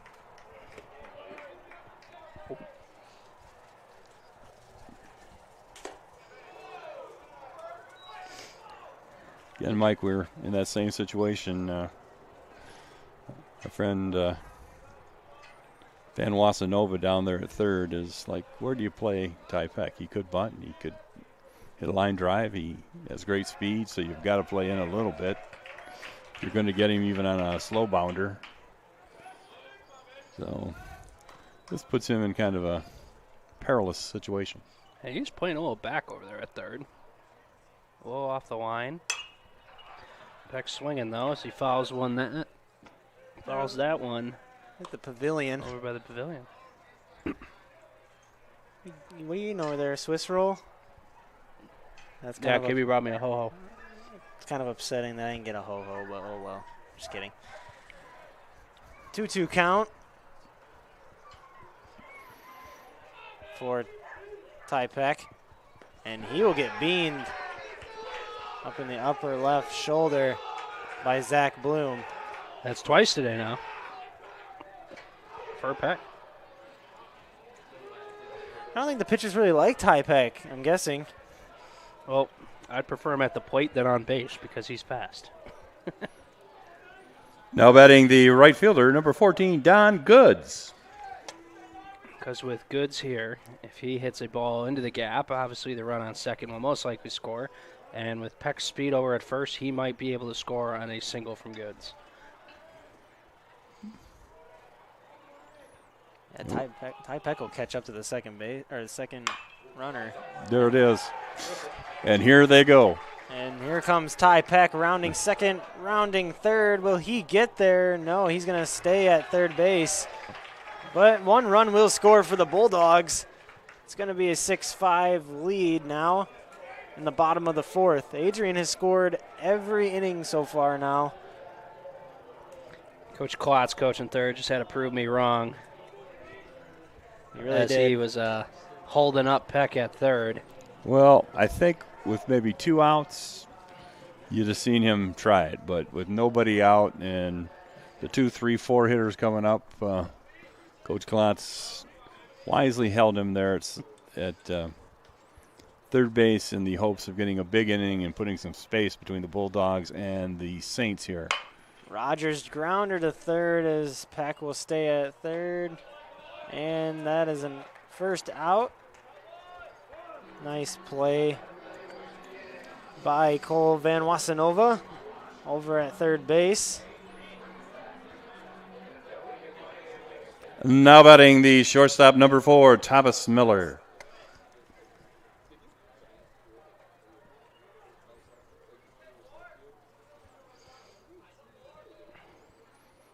Thomas has a double in 2 trips today. He knocked in the first run back in the first inning with a line drive to the right center or the left center field gap.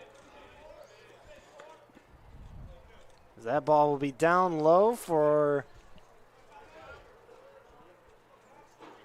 a ball. 1-0 count. 1 out. Runners on second and third for Adrian. Ball just low and outside for Zach Bloom, and he will make it a 2-0 count for Adrian College now. Thomas Miller awaiting a strike to try and rip one back into the outfield.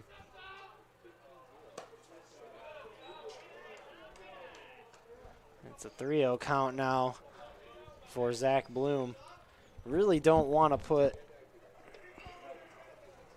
a runner on first base, so it'll make it bases loaded for the Bulldogs with 1 out. That's really not what you want.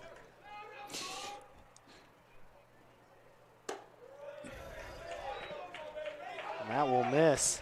Well, he had a base empty there, but this is the guy who on his first who was the first batter that Bloom faced, and he promptly hit it almost off the scoreboard out there. So that is not the guy you want up bat with bases loaded. A.J. Miranda. Ideally, he would have got Thomas out there and then put Miranda on base, but he's dug a hole for himself now, and the Saints are talking it over out there. We're going to see what the Saints do here. Can Miranda rip one into left center again for a home run? Oh, now batting is the first baseman, number 30, A.J. Miranda.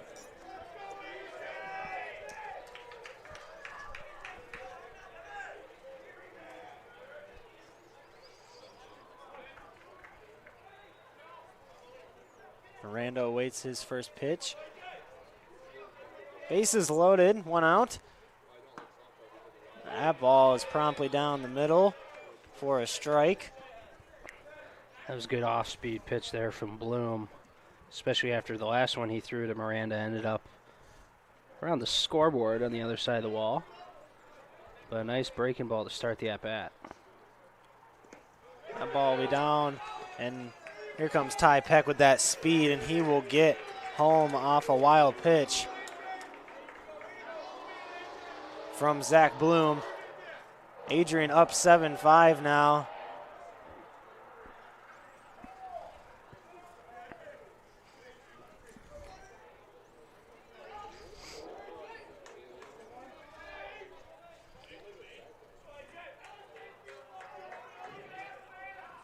Here comes the 1-1 with one out. Runners on second and third now. That ball is down in for a strike. 1-2 now coming to Miranda. Quite a few people sitting out on the hill back there for this first home game for Adrian College, as that one's fouled off by Miranda. Back here by the press box. It's a good fight there on that outside pitch. Not his pitch, but too close not to swing at, where you just really need to get a piece of it.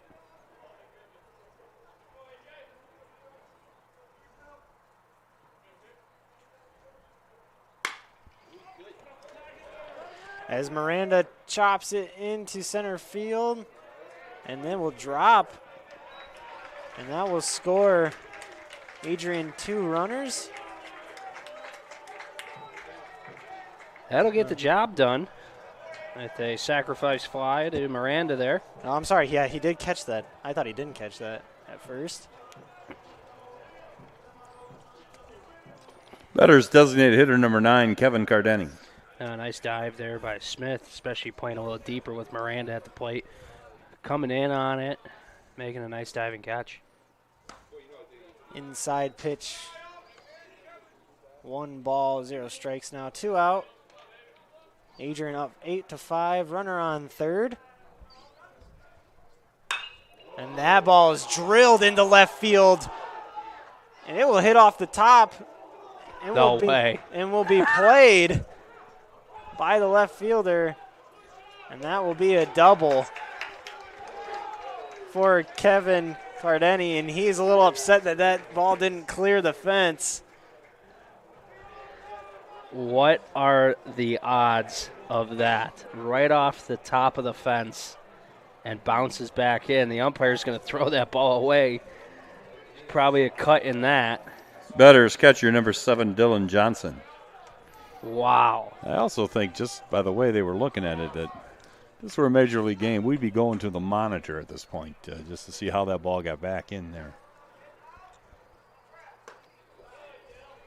Because everybody was kind of looking at that and going, how is that not gone? It's the tall wall in left and right field here at Nicolay Field. Used to be a short one. It's not anymore.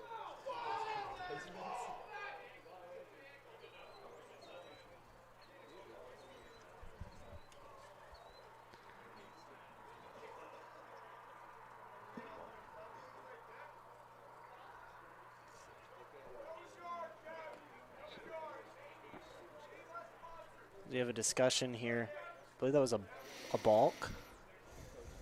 Yeah. If it is, our runner should be heading towards third. That hasn't happened, so.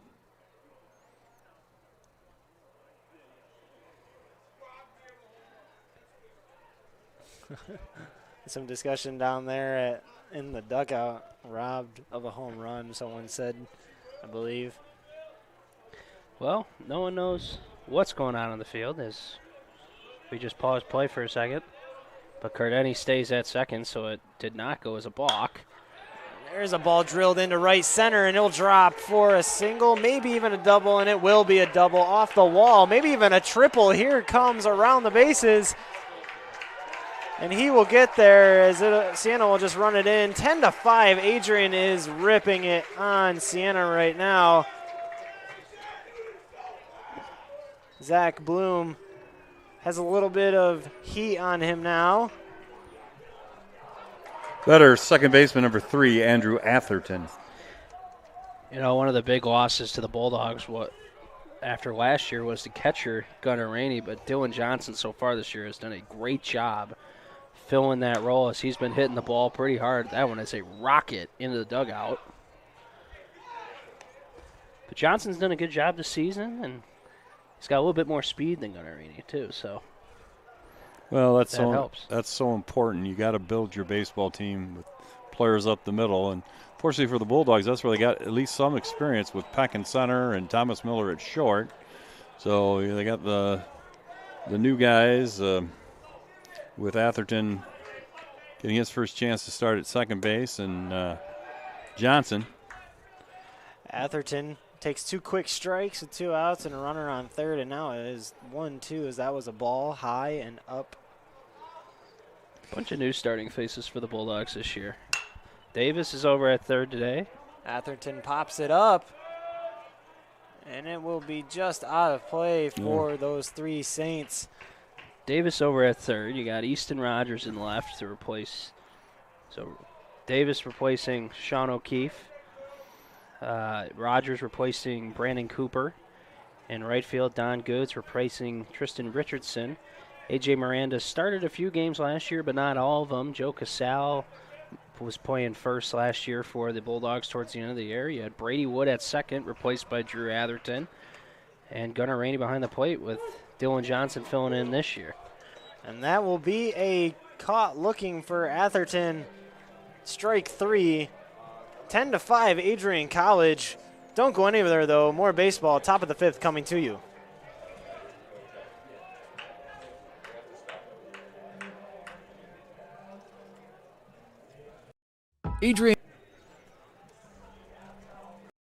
Adrian College has once again found itself on the 2022 U.S. News & World Report Best College Rankings. This is the 8th straight year that Adrian has been named to the top regional colleges Midwest section. Adrian College was also named the most innovative school in the regional colleges Midwest category. In addition, Adrian received accolades in Best Value in undergraduate teaching within regional colleges Midwest. Adrian College was also named in the top first-year experiences by U.S. News & World Report. This marks the 13th consecutive year that Adrian has appeared in U.S. News & World Report. To see the full rankings, visit their website. For more information on Adrian College, visit adrian.edu.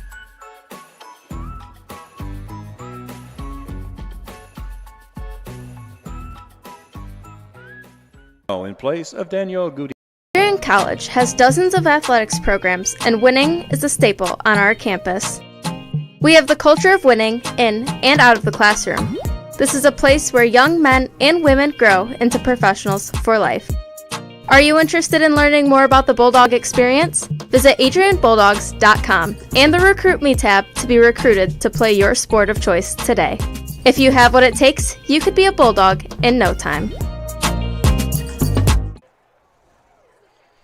Welcome back inside Nicolay Field.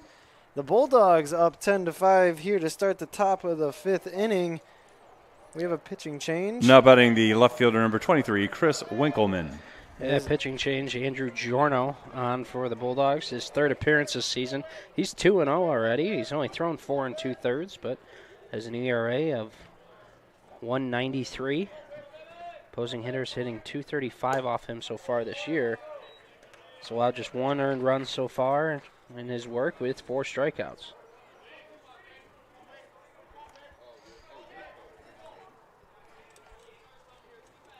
The 1-0 coming. And Winkleman will look on as a strike passes his eyes. Gutierrez's day is done. He went 4 innings, 79 pitches, allowed 5 runs, all of them earned on 6 hits with 3 walks and 2 strikeouts. Grounder, and Giorno can't quite get there. It'll be... It's going to go as a hit. A hit for Winkleman. No, batting second baseman number 2, Parker Mabe. It's definitely something that's hard for a right-handed pitcher because normally during your follow-through, it pulls you off towards the first base side. And that ball, he had to reach all the way back over for his glove, off the glove to stop it from rolling up the middle, but fortunately wasn't able to get back to it. Parker Mabe cut on that ball, and he's trying to go golfing, it looks like. The 0-1 to him with a runner on first.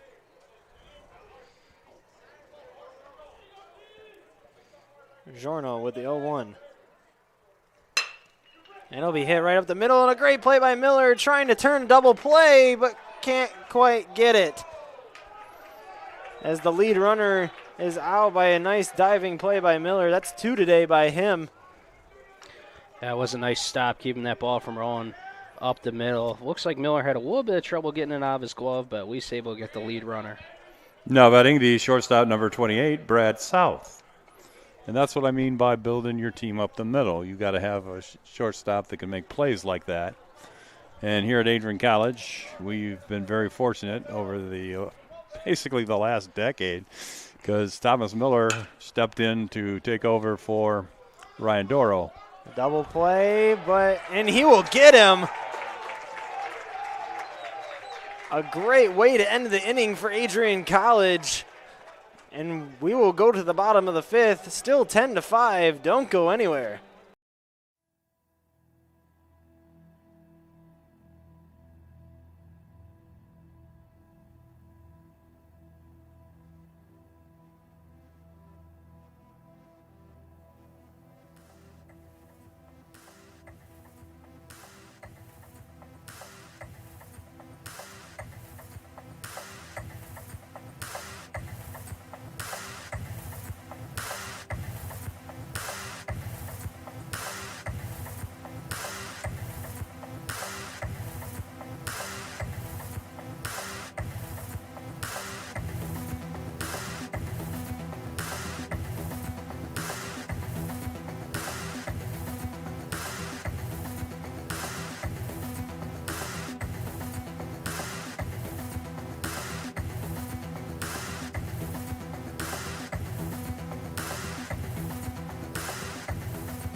when you're 6'6", you can lead off a lot farther. Welcome back just a fall. Inside Nicolay Field. We're just having a discussion about left-handed pitchers and left-handed batters. As we do have a new pitcher, lefty, Luke Olson on the mound for the Saints. Number 17, Ryan Ladies Davis. and gentlemen, the leadoff batter is third baseman number 17, Ryan Davis.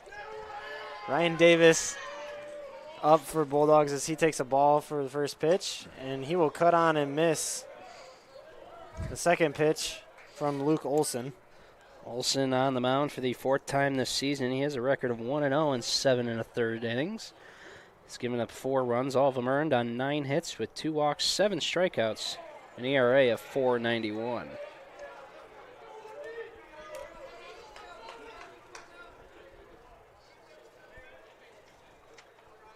And here comes the 1-2 from Olson to Davis. Ball inside, almost hit Ryan Davis on the arm. 2-2, 0 outs, 10-5, Adrian College leads. Ball's drilled right to the shortstop. Around the horn they go. First out for the Saints. I'd like to highlight a good play, though, at the end of the top of the 5th. Now batting center fielder number 6, Ty Peck. A 4-6-3 double play by Adrian College. That ball catches the inside of the plate for Ty Peck. It's 0-1 for the graduate senior. He drills it down the left side line. It is fair ball. And that's going to be a double for Ty Peck. Maybe even a triple. Ty Peck really going to try and beat it. And he does. Ty Peck, a triple for the graduate senior. That speed getting around those bases. Well, Ty saw where the throw was going to the cutoff shortstop and said, hey, I can make it. And so he took the extra base on the Saints there. Now batting the right fielder number 14, Don Goods. What also helped is once that ball reached the corner, it kind of kicked and rolled up the wall, which our left fielder was not expecting. So I think that gave Peck a couple extra steps there. I think he was also just excited to get on base without having to get hit by the ball. And he was thinking triple right out of the box. There was no slowing up at second.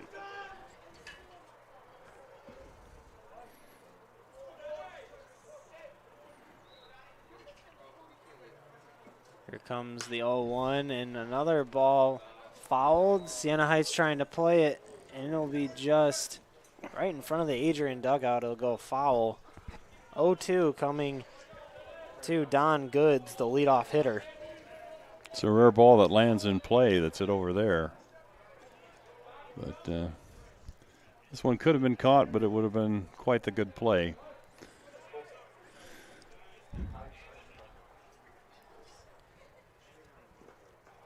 Tuttle, sorry, not Tuttle. I was looking at the Tuttle dugout, and ball will be dropped on the 3rd strike. Goods tried to beat it out, but couldn't. There'll be 2 outs. Runner on 3rd, which is Ty Peck for Adrian College. Now batting left fielder number 26, Easton Rogers. Peck almost took off for home on that one. Yeah, that's what Goods was trying to do. He's trying to make sure they threw to first in case Ty could make it home. Well, and also thought about it big time. Yeah, well, that ball from Henderson came out onto the field, so he was a good 8-10 feet from home plate. Ball low for Rogers. It became a kind of a situation. Could he beat him back to home? And he decided against it, but I would have enjoyed watching that. Ball drilled into left field. It'll drop for a base hit. Ty Peck will score. It's 11-5.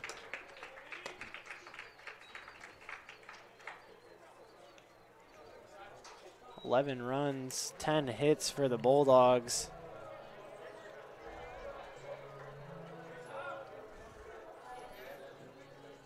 Now batting shortstop number 4, Thomas Miller.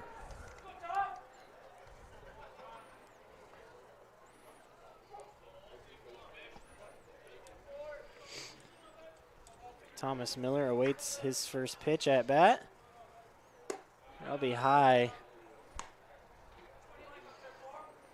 Bulldogs can continue their pattern of scoring every inning here with that hit. So they continue to put the offensive pressure on the Saints. Ball low. 2-0 count coming for Thomas Miller. Miller is 1 for 2 this afternoon with a double and a pop-up to first base and a walk. He scored twice today. Another ball down low. 3-0 count for Luke Olson with a runner on first. 2 outs. 11-5, Adrian College leads, scoring in every inning so far. And that ball will just get up enough for a strike down low. 3-1 coming to Miller.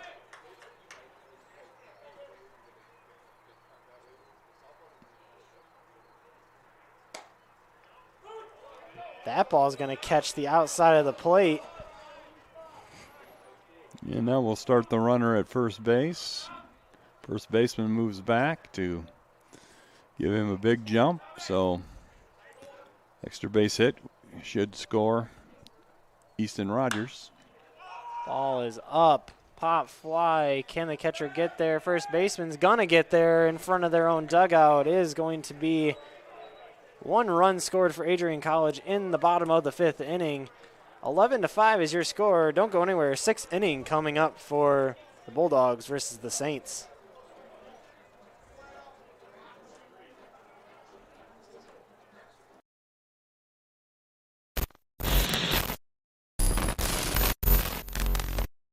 Rolled over to second. Wood is there, throws it over to first, and the Bulldogs are going to the NCAA tournament as the MIAA tournament champions. The dog pile ensues beyond the mound. One shot, now the future is yours. Go! Yeah, I was building on a lecture. Verses coming daily under pressure. Working on the plot and the scheme. The true stock trademark is at the edge of your dreams. I'm talking one shot for the kill. The breeze cut, freeze up, straight dropping the chills. I'm talking taking over pieces and shares. A bomb big sky high. Check the movement is here. Yeah. It's one heart, one shot, now the future is yours. Go!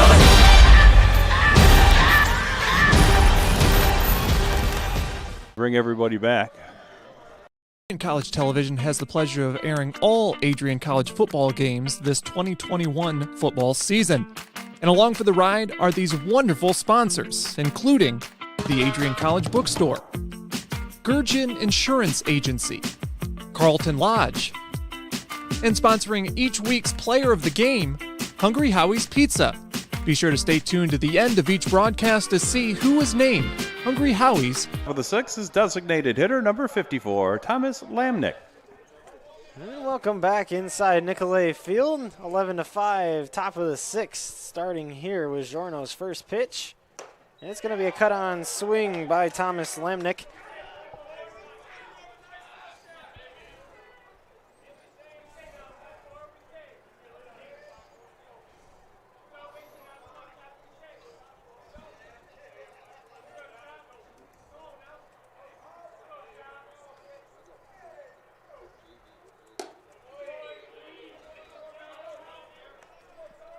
Pitch is down low, 1-1.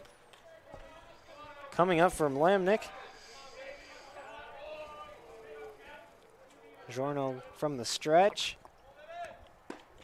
That pitch will be just enough to get a strike for Giorno.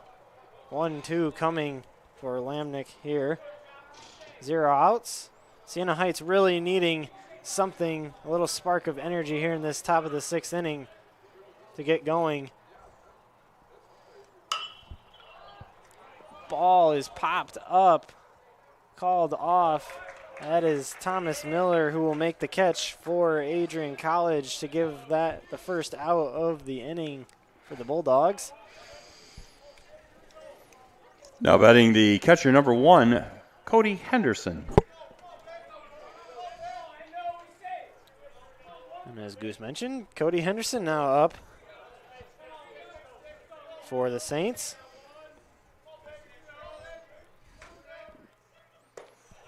That ball will curve inside from Giorno for a strike. Yeah, Henderson, he's 0 for 2 today, but he's been the victim of some outstanding defensive work by the Bulldogs. Grounder chip to the third baseman. That's going to be an easy play over to first base. Around the horn they'll go. 2 outs already early in the top of the 6th inning for the Saints.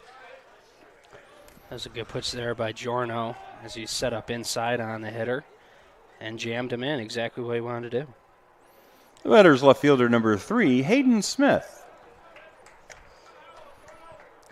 You know, the Saints started off strong in the top of the first.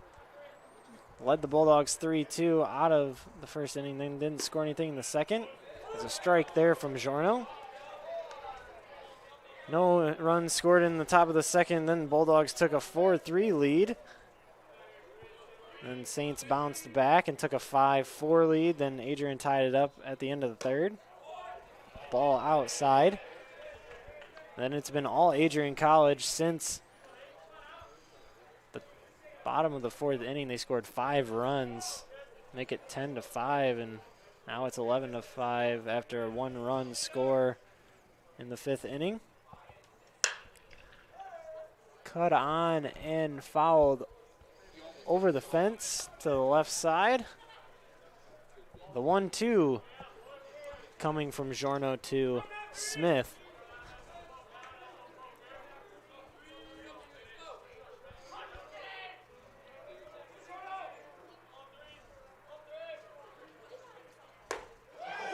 Oh, wow. Caught what a pitch there. And missed. Smith almost got caught looking. That was a beautiful pitch.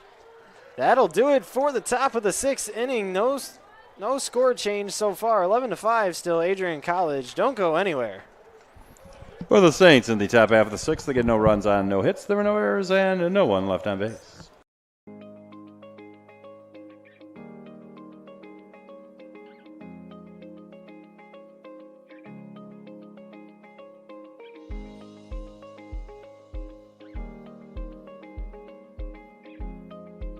What if you didn't choose to become an Adrian College Bulldog?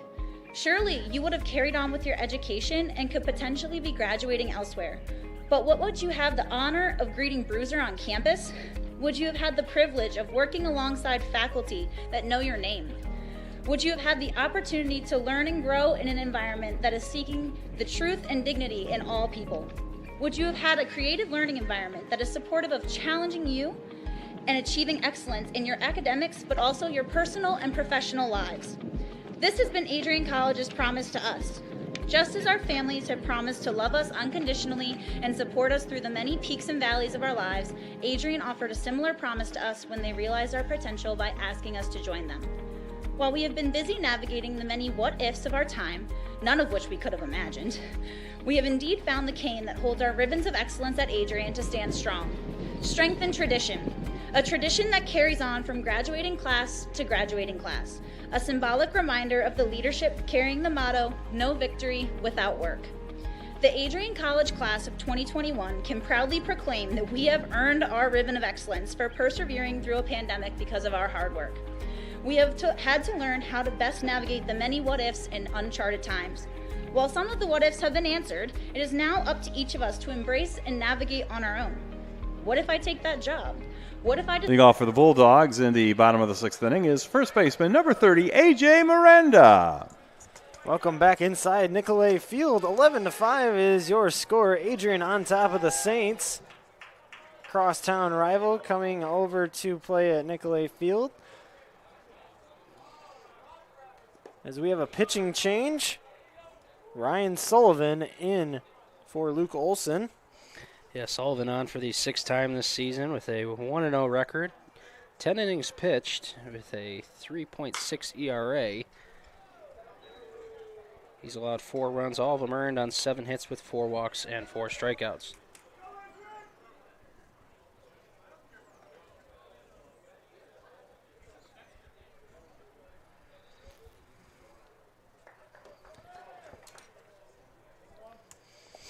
Here comes the 1-1 from Ryan Sullivan in the windup. Cut on and foul ball called by the umpire at home plate. AJ Miranda running anyway. Another major league signing today, a surprising one. Chris Bryant is going to the Colorado Rockies. 7 years, $182 million. It's a lot of money right there. You might even be able to buy a tank of gas. Maybe a couple. There's a pitch high to Miranda, make it 2-2. Gas is so expensive, Tom Brady's coming back to the NFL. Yeah. Here we go. The 2-2 to Miranda. And he's going to cut on and miss for strike 3. That'll be the first out, the bottom of the 6th. Could Adrian College go scoreless in this inning? Now batting the designated hitter number 9, Kevin Cardenti. Kevin Cardeni is coming to the plate looking to hit this ball about an inch further than he did his last at-bat. Not even that. Strike for Cardeni. In case you're just joining us, Kevin Cardeni's last at-bat hit the top of the fence and came back into play, and he ended up with just an RBI double. Unfortunate. He really kind of wanted that home run. Everybody in the dugout was kind of upset about it. Cardeni trying to get it back, but it's going to be foul on the left side. Yeah, you know, home runs, that's how you get a contract like Chris Bryant there. The 1-2. Did a lot of home runs, and there you go. The 1-2. High, and it'll be 2-2 for Cardeni. And he's going to Colorado. Elevation is a little higher, ball flies a little farther. That it does. Cardeni deep. And it's going to be gone over the left field wall. He got it, not robbed this time for Kevin Cardeni. Adrian College will remain scoring. It's 12-5 inside Nicolay Field. Well, Kevin, being the designated hitter, spent the last half hour lifting weight and now can hit it a little further. Maybe. Now batting the catcher, number 7, Dylan Johnson. And you know, that was good by Cardeni. I knew he wanted that one back after it hit off the top of the fence. And a strike here for Dylan Johnson at his first pitch look from the new pitcher. Ball outside for Sullivan. It'll be 1-1 and 1 with that's 1 ball, 1 strike, 1 out. Cut on and missed by Dylan Johnson. The 1-2 coming. And I don't know if this counts as a story time with Goose, but I will say, you know, like you're talking about the air in Denver, my aunt and uncle used to live out in Denver, so when I was in 9th grade, we went out to visit them, and I just want you all to know that it's a great place to play golf because you you can drive the ball very, very far. Wow, that ball is going to be high and just inside the strike zone for strike 3. Caught looking was Dylan Johnson. Now batting second baseman number 3, Andrew Atherton. As Andrew Atherton comes up to bat. 2 outs for the Bulldogs after Cardeni homered to left field. And there's a pitch, and it'll be dropped right into left fielder's glove. As that will do it for the bottom of the 6th inning. Bulldogs come away with 1 run. It's 12-5 now. Adrian College in control. Siena Heights looking to get back into it. Don't go anywhere.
Welcome back inside Nicolay Field. The Bulldogs are in control. It's 12-5.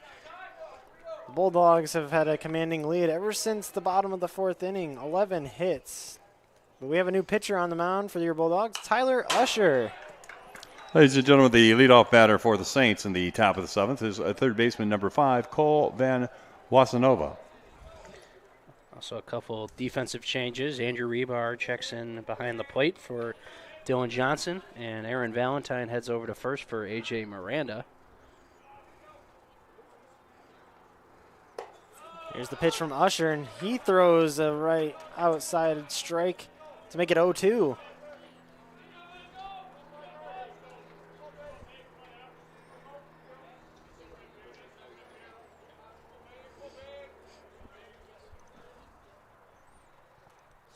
Usher with the 0-2. It's high. 1-2 now.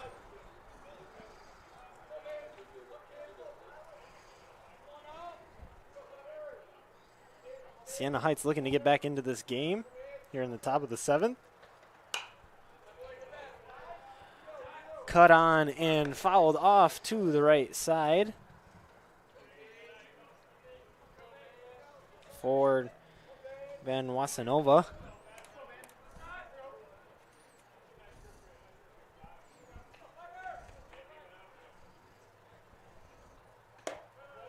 The 1-2 is high, making it 2 balls, 2 strikes, no outs here in the top of the seventh. Andrew Giorno, his day is done, but a fine outing by him. He had 2 innings pitched with a strikeout, no runs or hits, as Usher gets his first man on a strikeout. But Giorno right now stands to be the winning pitcher this afternoon, so the Bulldogs can keep this lead. Now batting the right fielder number 6, Adam Whiting. Whiting now up to face Usher as he gets his first strikeout. Just to finish that thought on Giorno, he did what every coach wants his relievers to do, and that was he came in and he threw strikes. And that led to nice play in the field, nice double play, and didn't put the Saints on base, and that's how you get a 2-inning shutout performance. Usher with a nasty pitch down the middle, cut on and missed, was Adam Whiting.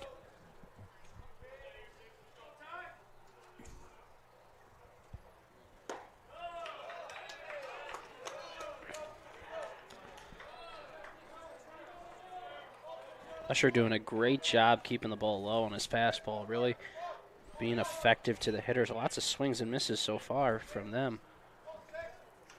Being really aggressive right now, trying to get some hits. And there's one. Will it drop in center field? No, it will not. Nice play by center fielder, number 6, Ty Peck.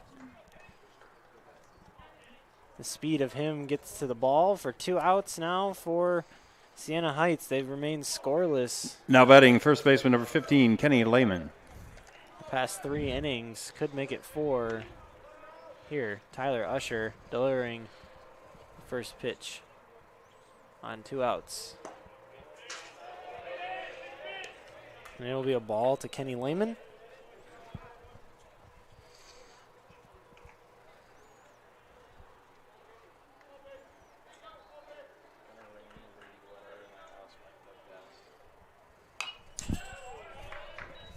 A little jumpy over there, Mike. Well, you know, it's still hockey season over here. We're trying to get away with a buck and very true. Keep it out of our net. First one of the year. Won't happen again. He's locked and ready for those foul balls to come back as it is a 1-1. Usher will get that one down the middle. So a little delayed call there for a second. I thought he was going to call that a ball when it was right down the pipe. The 1-2 outside for Lehman.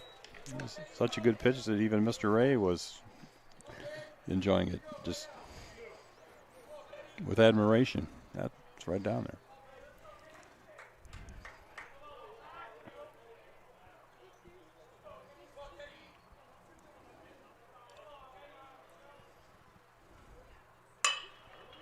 Drilled into center field. Ty Peck will track it down, and that will be the third out for the top of the 7th inning. The bottom of the 7th coming up for Adrian College. They lead 12-5. Don't go anywhere. We'll be right back. John Hughes, and I'm a senior in the class of 2021. My name is Megan Abbey. I'm from the class of 2021. Hi, my name is Caitlin Parisi, and I'm the class of 2021. Wow. As far as working for ACTV, the first thing that comes to mind is honestly the community. Like, the people that I work with are amazing, all the way down from Jay at the top to the last guy that only gets to work one stream a week. It's just the energy that is around is always awesome.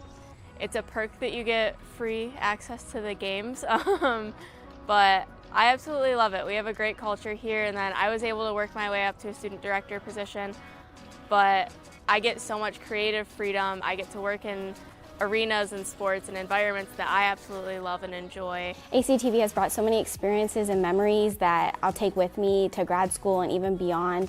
It's been such a blessing to be a part of the team, and everyone's just so welcoming, and I've learned so much directing and using the camera and many other things. If you do want to get into this stuff, I say do it, and do it quickly with ACTV, because not only is it a great community, but you'll also learn a lot and be prepared for the future.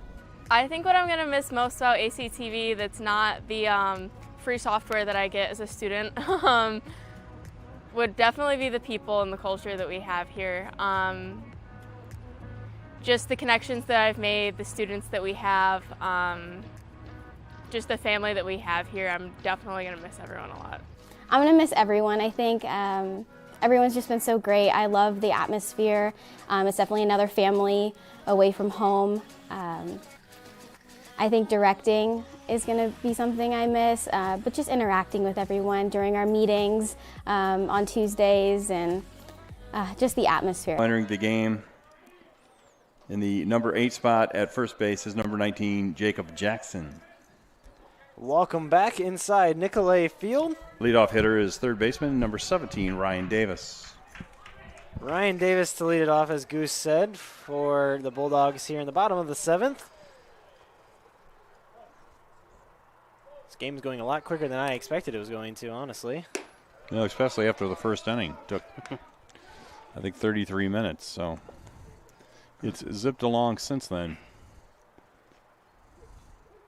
Couple changes here for the Saints, as we'll get those to you in a second. High in the air. Played on by the right fielder, Adam Whiting. I believe that is who is out there. Moving from first base to the mound is Kenny Lyman. The batter, center fielder number 6, Ty Peck. And heading over to first base is number 19, Jacob Jackson. So he will replace the designated hitter, and the Saints will lose at DH spot. Ty Peck takes a strike. 0-1 coming to him with 1 out. That ball is high for Lehman. 1-1 coming from the windup. Cut on and miss by Peck. Strike 2. Lehman is quick to get back and reload to send a pitch inside. As Peck drills it. This is trouble. And he won't get there, as that ball kind of looked like it was spinning really hard. Almost didn't get to the second baseman, but he got it in time. Now batting right fielder number 14, Don Goods. Well, I tell you, a great job by Lehman to get over there to first base, because he, of course, was racing Ty Peck there. And a lot of times you see a lot of pitchers that Ty beats going down the baseline like that. So great job by Lehman. Ball high for Don Goods. Here comes the 1-1 with 2 outs. Cut on and fouled off. 1-2 now for Goods. Still 12-5. This could be where Adrian College does not score in an inning, but don't count anything out for the Bulldogs. Ball outside. 2-2.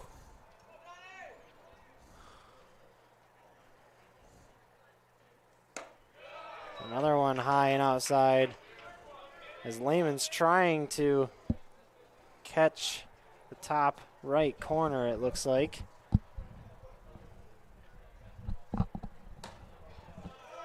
That'll be ball 4 for Don Goods as he will go down to first base.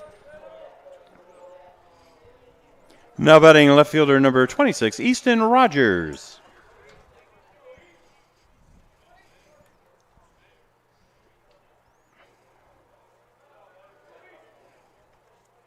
Easton Rogers up now. He's having a pretty good day today. 3 for 4 with a run scored, 3 RBIs, and a stolen base. Pop up and foul. That sounded like it hit a car. I hope it is your car, Patrick. No, I'm just kidding. I wish that on nobody. I remember walking out to my parents' car after a baseball game one time, and baseball hit the windshield. Obviously, it got paid for by the baseball team, but Rogers goes down to one knee swinging. 0-2 coming to him with 2 outs. So I was parked underneath a pine tree. Smart. That way, if it does magically get that far, hits the tree first. Smart. Loses some momentum. I always park out in the back parking lot so that if my car gets hit, we're getting some runs because it's a home run.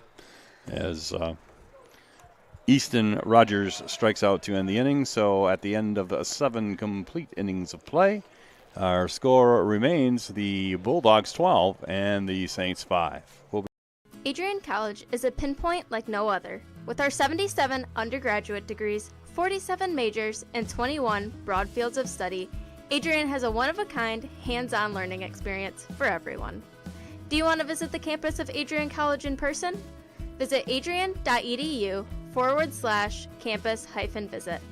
Again, that's adrian.edu/campus-visit. Come take in the beautiful facilities at Adrian College for yourself.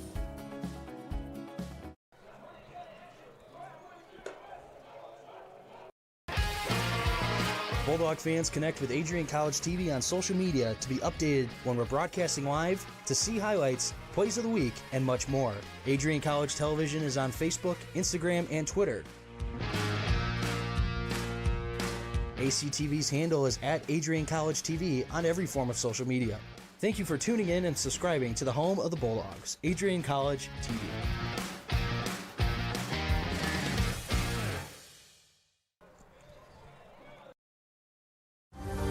Adrian College is looking for leaders, student athletes with the tenacity to keep the Bulldogs at the top, the forefront, in and out of the classroom.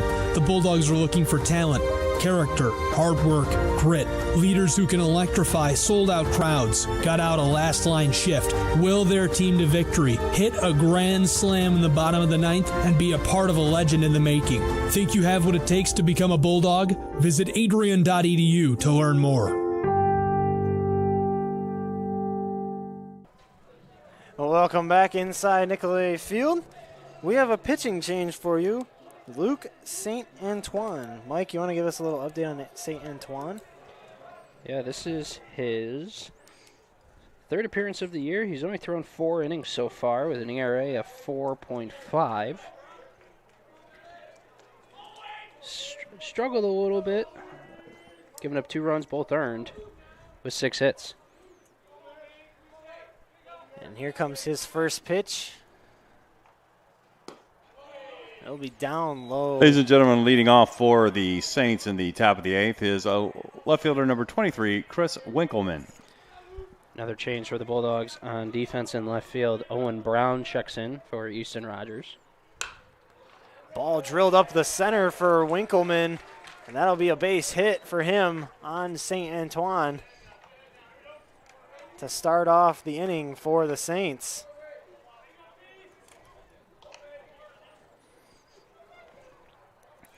Now batting the second baseman, number 2, Parker Mabe. Saints get a lot of their hits right straight up the middle. Yeah, they've had quite a few of those today. Which is a good piece of hitting. Just hit it up the middle. That's a good place to put the ball. Beautiful pitch from St. Antoine. Goes in there for a strike on number 2, Parker Mabe. Of course, if you do that a little too often, then you may face the shift where the shortstop plays right over the bag. But St. Antoine throws it over to first base, trying to get the runner. They can't quite get there.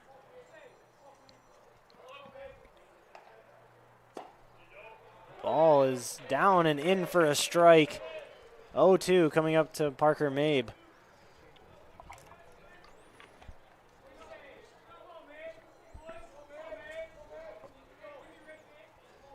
St. Antoine delivering the 0-2.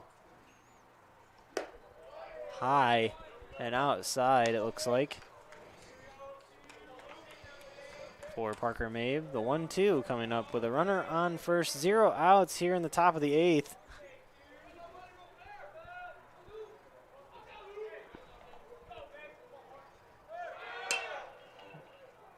Right to shortstop, but Thomas Miller can't quite get to it. Ball will be thrown from center field to third base, and it will be a single for Parker Mabe, advancing the runner to third base. That is Winkleman. now batting shortstop, number 28, Brad South. St. Antoine in a little bit of a jam here with nobody out. If you can get a ground ball here, hopefully turn 2. With a 12-5 lead, you got no problem giving up that run. His first pitch is a swing and a miss to Brad South. 12-5 our score. 11 hits for the Bulldogs, 9 for the Saints. Saints have not scored since the 3rd inning. Cut on and swung. That was going to be a strike anyway for Brad South. The 0-2 coming from St. Antoine. Runners on first and third, one in scoring position for the Saints. As South sends it left, but it will go over the fence and foul by the Adrian bullpen.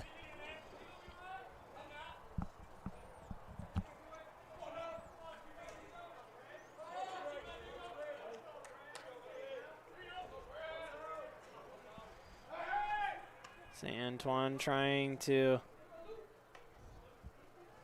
see if he can create a little disturbance over to Parker Mabe.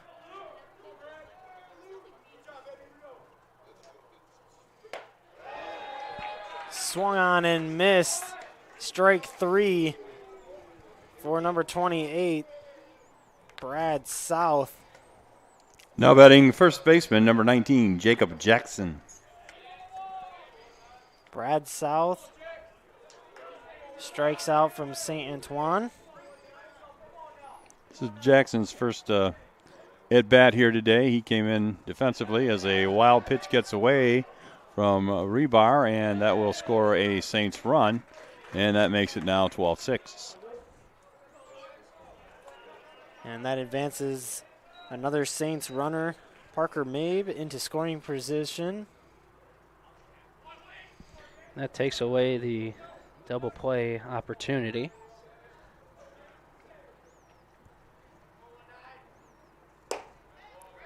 Ball in there for a strike after a wild pitch from St. Antoine. Good concentration. 1 ball, 1 strike, 1 out. Runner on second. 12-6 now our score, if you're just tuning in. Thank you for tuning in to Adrian College TV. Ball is outside. Mike Prang, Dave Van Giesen, Brett Carlisle, all on the call here.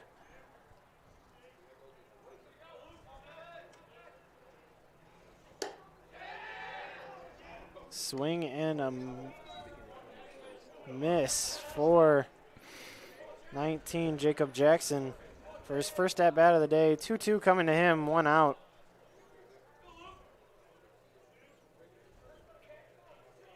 The 2-2 from St. Antoine.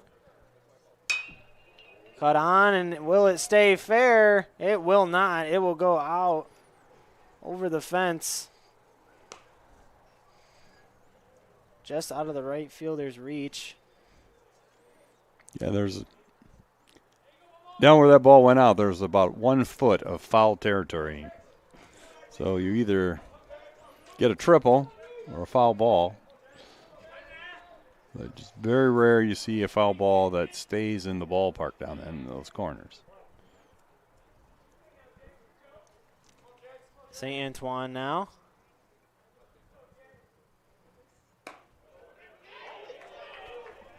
Umpire thinking about it, but it's going to stay a ball. Full count coming up for Jackson at the plate.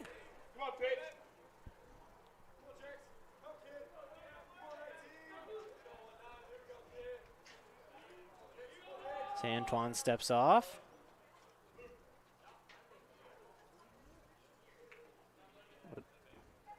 I don't know what the umpire is doing here.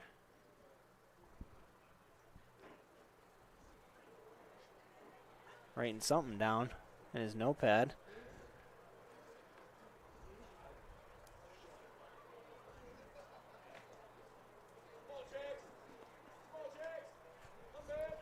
And we resume play here.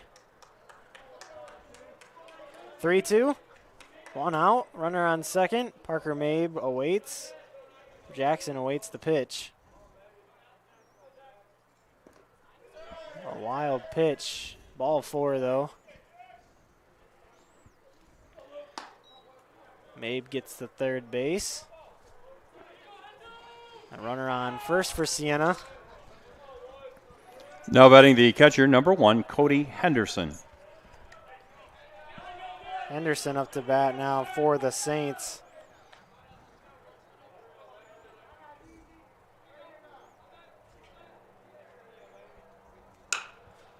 There's a hit. It'll be into right field.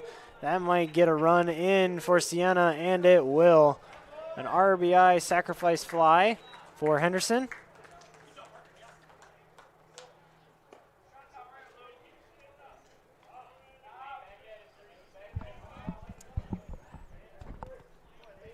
Now batting left fielder number 3, Hayden Smith.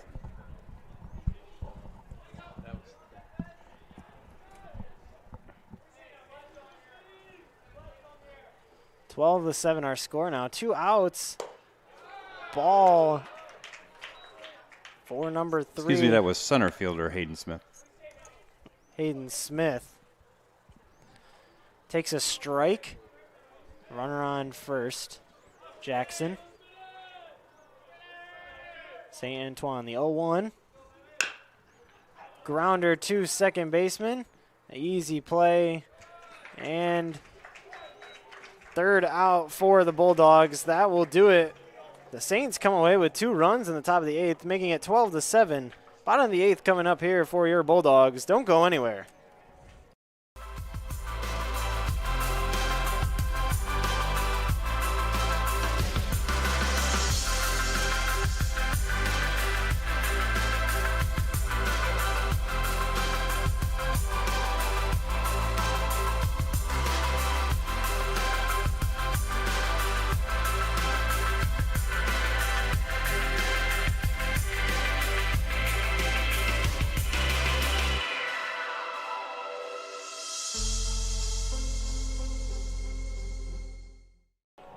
Who's pitching now?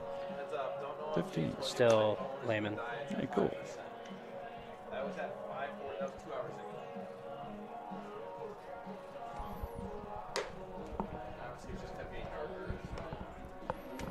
She just needs to.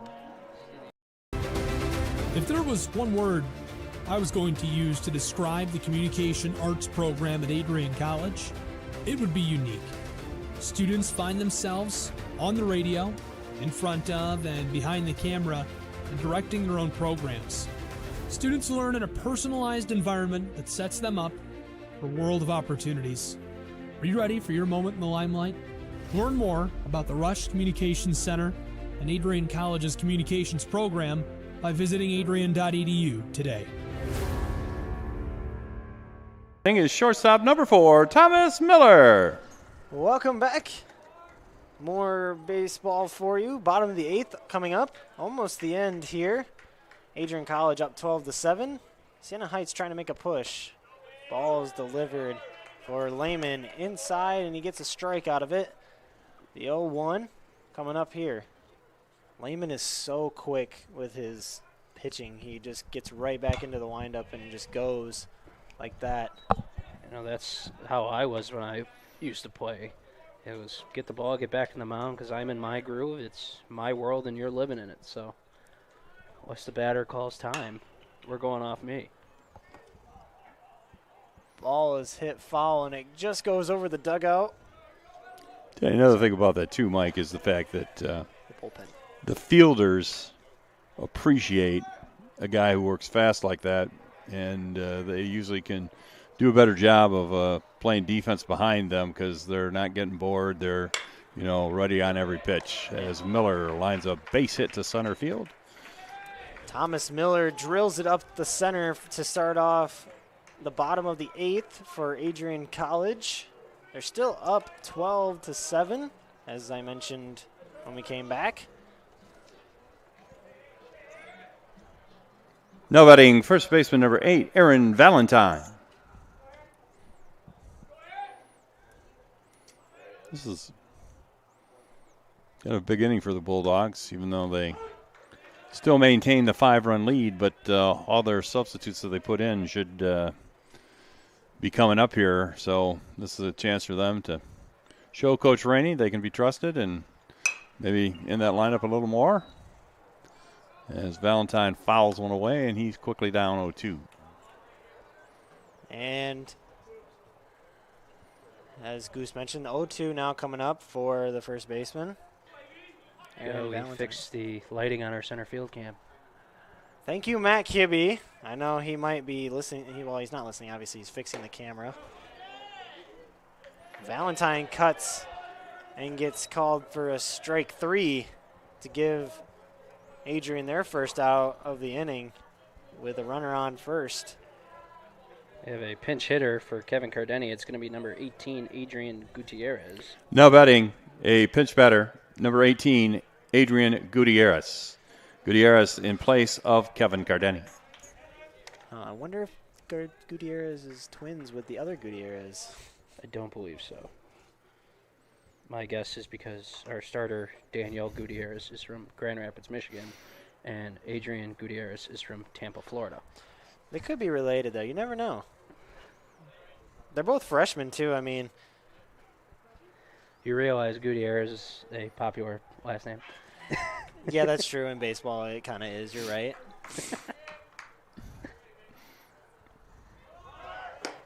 Ball high. Runner trying to steal.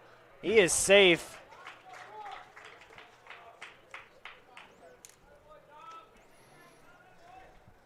For a long time, Mike, I've been the PA voice of the Battle Creek. We always have a World Series. First it was the Stam Usual World Series, and then now it's been the NABF World Series. There'd always be like this team from Brooklyn that had all these, Spanish names on them, and people would say, "Do you find it hard to do those games?" I go, "No, because everybody has a major league equivalent guy, so you know their names." There were Hernandez's and Gutierrez's and the Cabreras and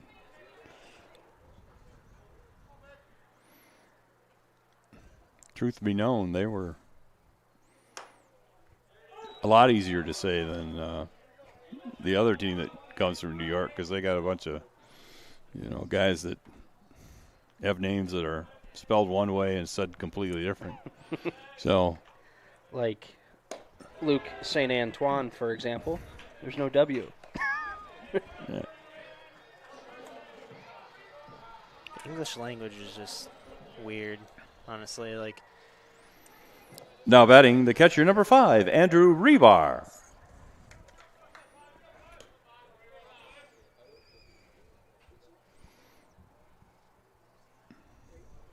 Andrew Rebar up to bat for Adrian College. There's a curveball will be fouled off and up and out of the stadium. 0-1 coming. Runners on first and second. The other name they had a lot of was Rodriguez. The Rodriguezes were.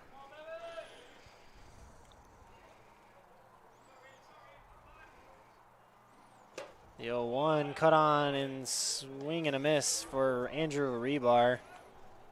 I'll say this for Andrew, he did not get cheated on that cut.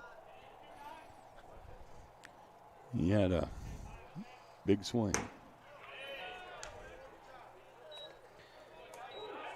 So there's strike 3 to Rebar on the high fastball. He swings through it. 2 outs here in the bottom of the 8th. Now batting second baseman number 3, Andrew Atherton. Excuse me, we have a pinch batter. Now pinch batting is number 2, Gus Weeks. Weeks in place of Atherton. Gus Weeks getting his first look.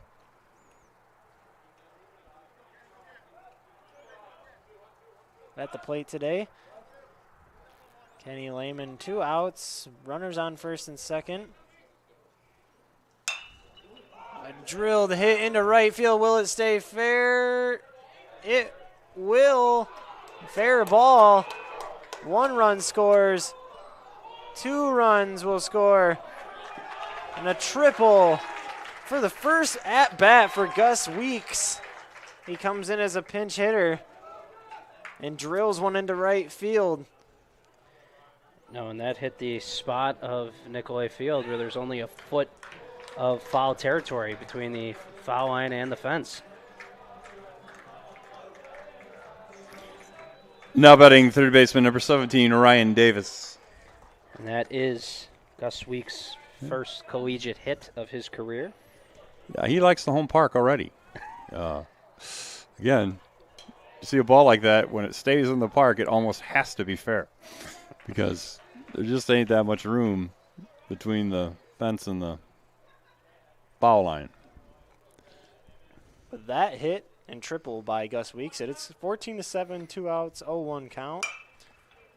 Little chip, and the second baseman will chase it down, but can't get there. It drops down. That will score another run. A great hit by Ryan Davis. Just over the second baseman. 15-7, Adrian College with 2 outs in the bottom of the 8th. Bottom of the 8th. 3 runs. I don't know why it blanked my mind there for a second that we were in the bottom of the 8th. Ladies and gentlemen, a pinch batter, number 11, Lincoln Hayward. Hayward in place of Ty Peck. Lincoln Hayward, probably definitely not as fast as Ty Peck. You know, as the official score of this game, these are the games you hate to do all the statting with all the substitutions. But it's always good to see the Bulldogs up big.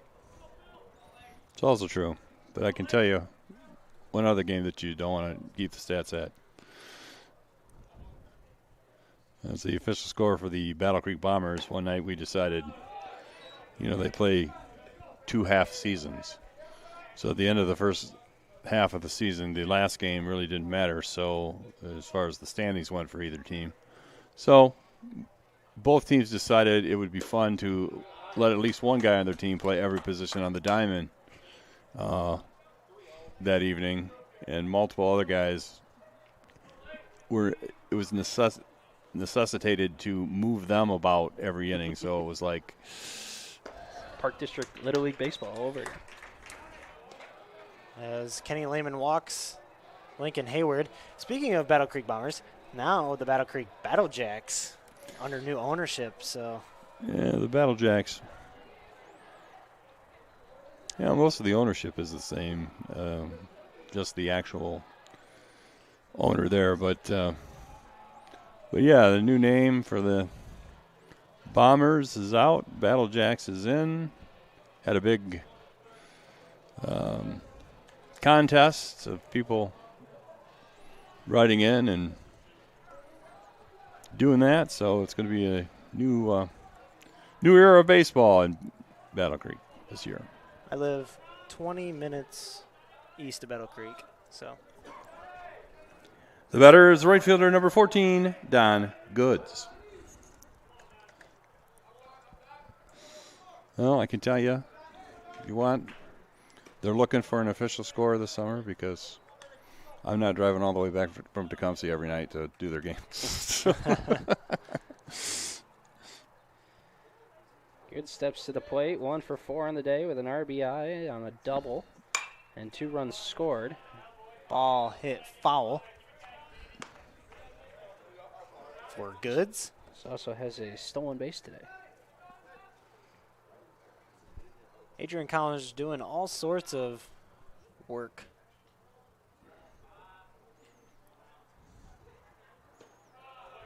That ball will go low for Lehman.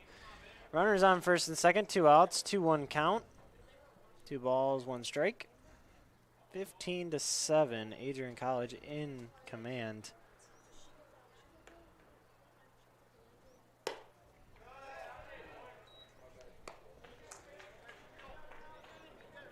Fastball outside, moves the count to 3-1.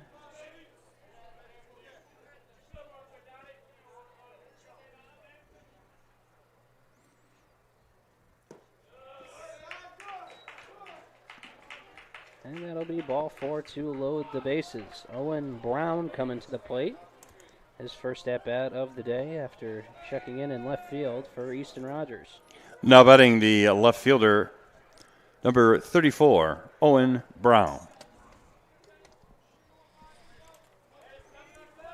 Bases loaded for Owen Brown, as you mentioned. 2 outs. Ball outside for a ball. 1-0. Today's game will definitely bring up the average that the Bulldog offense put up per game so far. They've averaged 9.8 runs scored a game, which currently ranks tied for 32nd in Division III this year. Fellow MIAA members, Hope College leads the country right now. They're 6-1. They've averaged 15.7 runs a game this year. And Kalamazoo sits 4th in Division III with 13.8 runs per game this year with a 4-0 record.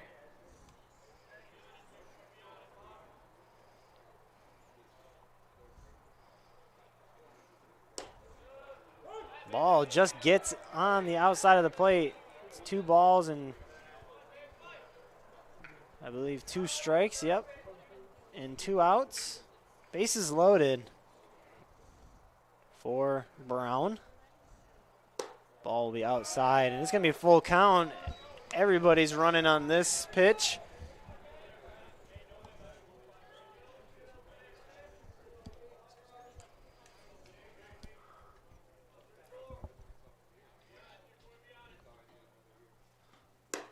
Swung on and missed by Brown.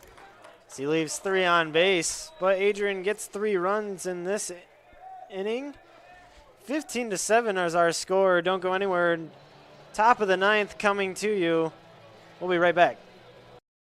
Welcome to Adrian, Michigan. We're located in a proud college town. Adrian College is situated just 45 minutes from Ann Arbor, Detroit, and Toledo. We're very excited to show you just a little bit of what AC has to offer. This is the gateway to our campus. Welcome to the place that we believe will change the rest of your life. AC features one of the most well-rounded educational experiences in the country.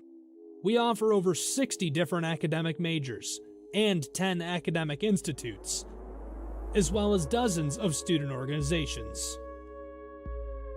Year after year, we've been ranked as one of the nation's best colleges, including being one of the most innovative institutions in the U.S. for our medical programs. Our campus is simply beautiful.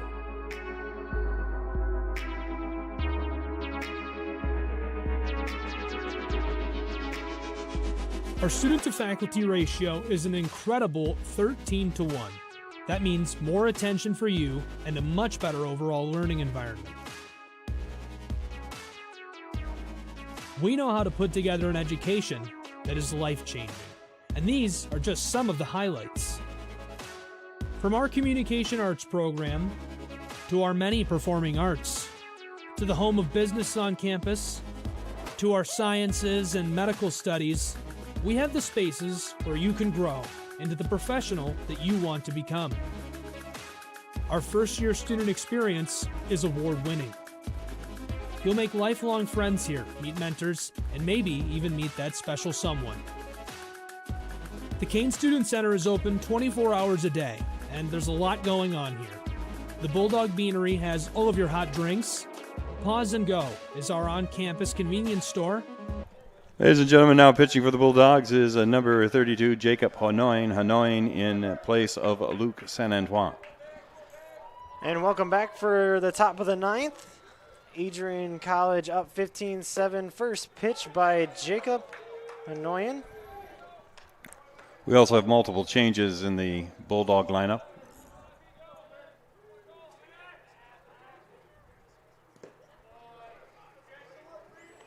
The leadoff batter is third baseman number 5, Cole Van Wasanova. 1-1. Hanoin delivers down low inside. 2 balls, 1 strike.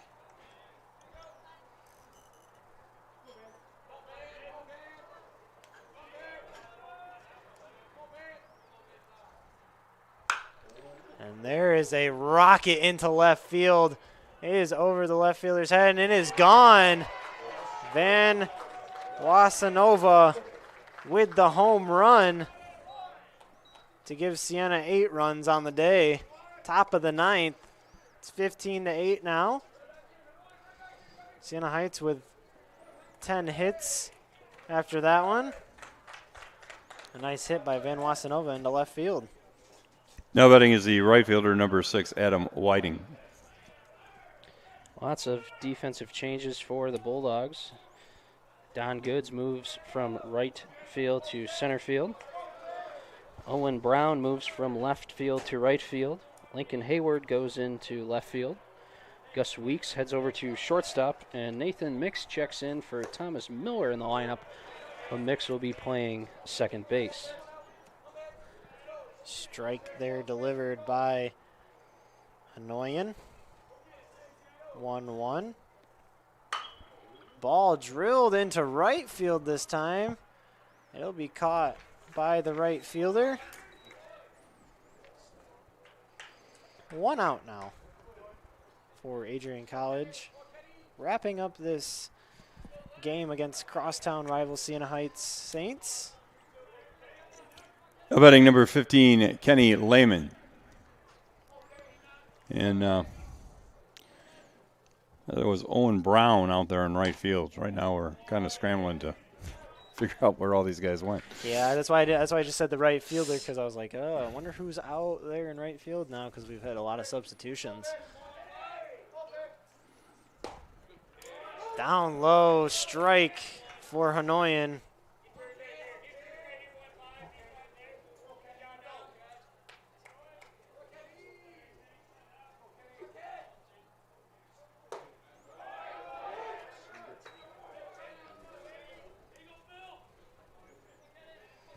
One ball, 2 strikes to Kenny Lehman, the pitcher. Ball low and underneath Andrew Rebar's legs. 2-2.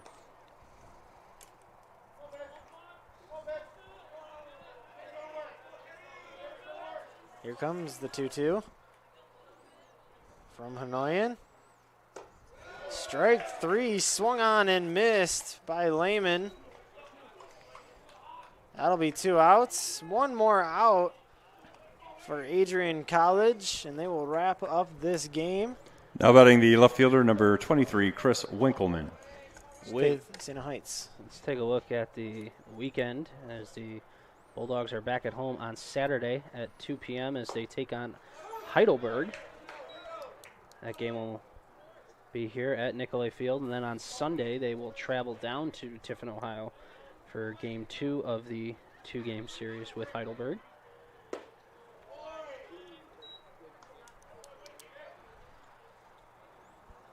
case you're just joining us, Siena scored 3 in the first, 2 in the third, 2 in the 8th, and 1 in the 9th. Here's a hit, and it drops into right field for a base hit.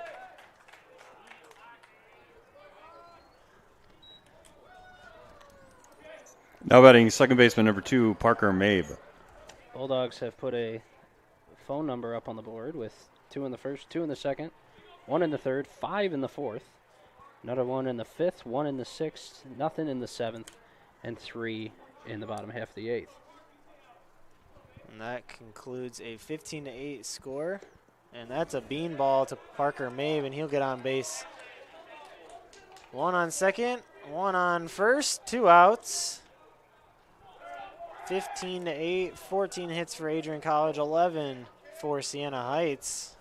Now batting the shortstop, number 28, Brad South. As Brad South comes up to the plate with 2 on and 2 out.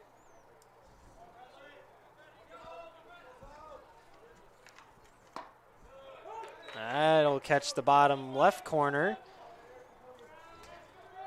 Jacob Panoyne's last outing was just on Sunday against William Peace, where he went an inning and 2/3, allowing just 1 hit, no runs with a walk. It's the only pitcher on the Adrian College staff right now with an ERA of 0, as he's on for the 4th time today. He has 1 save, and he's gone an inning and a third so far this year coming into today. Grounder to the shortstop. They're trying to turn 2. Or sorry, not turn 2. They'll get the final out with the force play at second. And that will do it here inside Nicolay Field. Adrian College winning 15-8. A lot of scoring on offense for Adrian College, about a run in every single inning except the 7th, as they take the victory over crosstown rival Siena Heights Saints, as we get the ending high fives to everyone and handshakes to Siena Heights here. Bulldogs improve their record to 6-4, and Siena Heights falls to 5-13 on the season. Siena Heights finished 8 runs on 11 hits with no errors. Bulldogs 15 runs, 14 hits, no errors. We'll go to Goose with our winning and losing pitchers tonight. And ladies and gentlemen, that is the end of today's game. Our final score here this afternoon is Adrian College 15 and Siena Heights University 8. Here's the final line score for today's game. First, for the Saints of Siena Heights University, they had 8 runs on 11 hits. They made no errors and had 8 runners left on base. For Adrian College, they had 15 runs on 14 hits. They made no errors and also left 8 runners on base. The winning pitcher this afternoon for Adrian is Andrew Giorno. His record is now 3-0. The losing pitcher for the Saints is Zach Bloom. His record falls to 0-4. Time of this game was 2 hours and 39 minutes. Ladies and gentlemen, Adrian College and Adrian College baseball hope you have enjoyed today's game at Nicolay Field and hopes you will join us many more times throughout the 2022 baseball season. Our next game here at Nicolay Field will be Saturday, March 19th at 2 p.m. when the Bulldogs host the Student Princes of Heidelberg College. And that will do it inside Nicolay Field. Your final score, Adrian College 15, Siena Heights 8. For myself, Brett Carlisle, alongside me, Mike Prang, and Dave Van Giesen, known as Goose. Thank you to Patrick Smith for working director tonight, and Jeffrey on Top Cam. That will do it here in the press box of Nicolay Field. Have a great night. Adrian College Television would like to give a big thank you to our sponsor, Carlton Lodge of Adrian. Carlton Lodge is sponsoring all ACTV broadcasts during the 2021 to 2022 school year. Located at 1629 West Maumee in Adrian, Carlton Lodge offers comfortable rooms and suites at affordable rates. There's also a heated indoor and outdoor pool, along with a 24-hour fitness center. Thank you for the continued support toward Adrian College Television.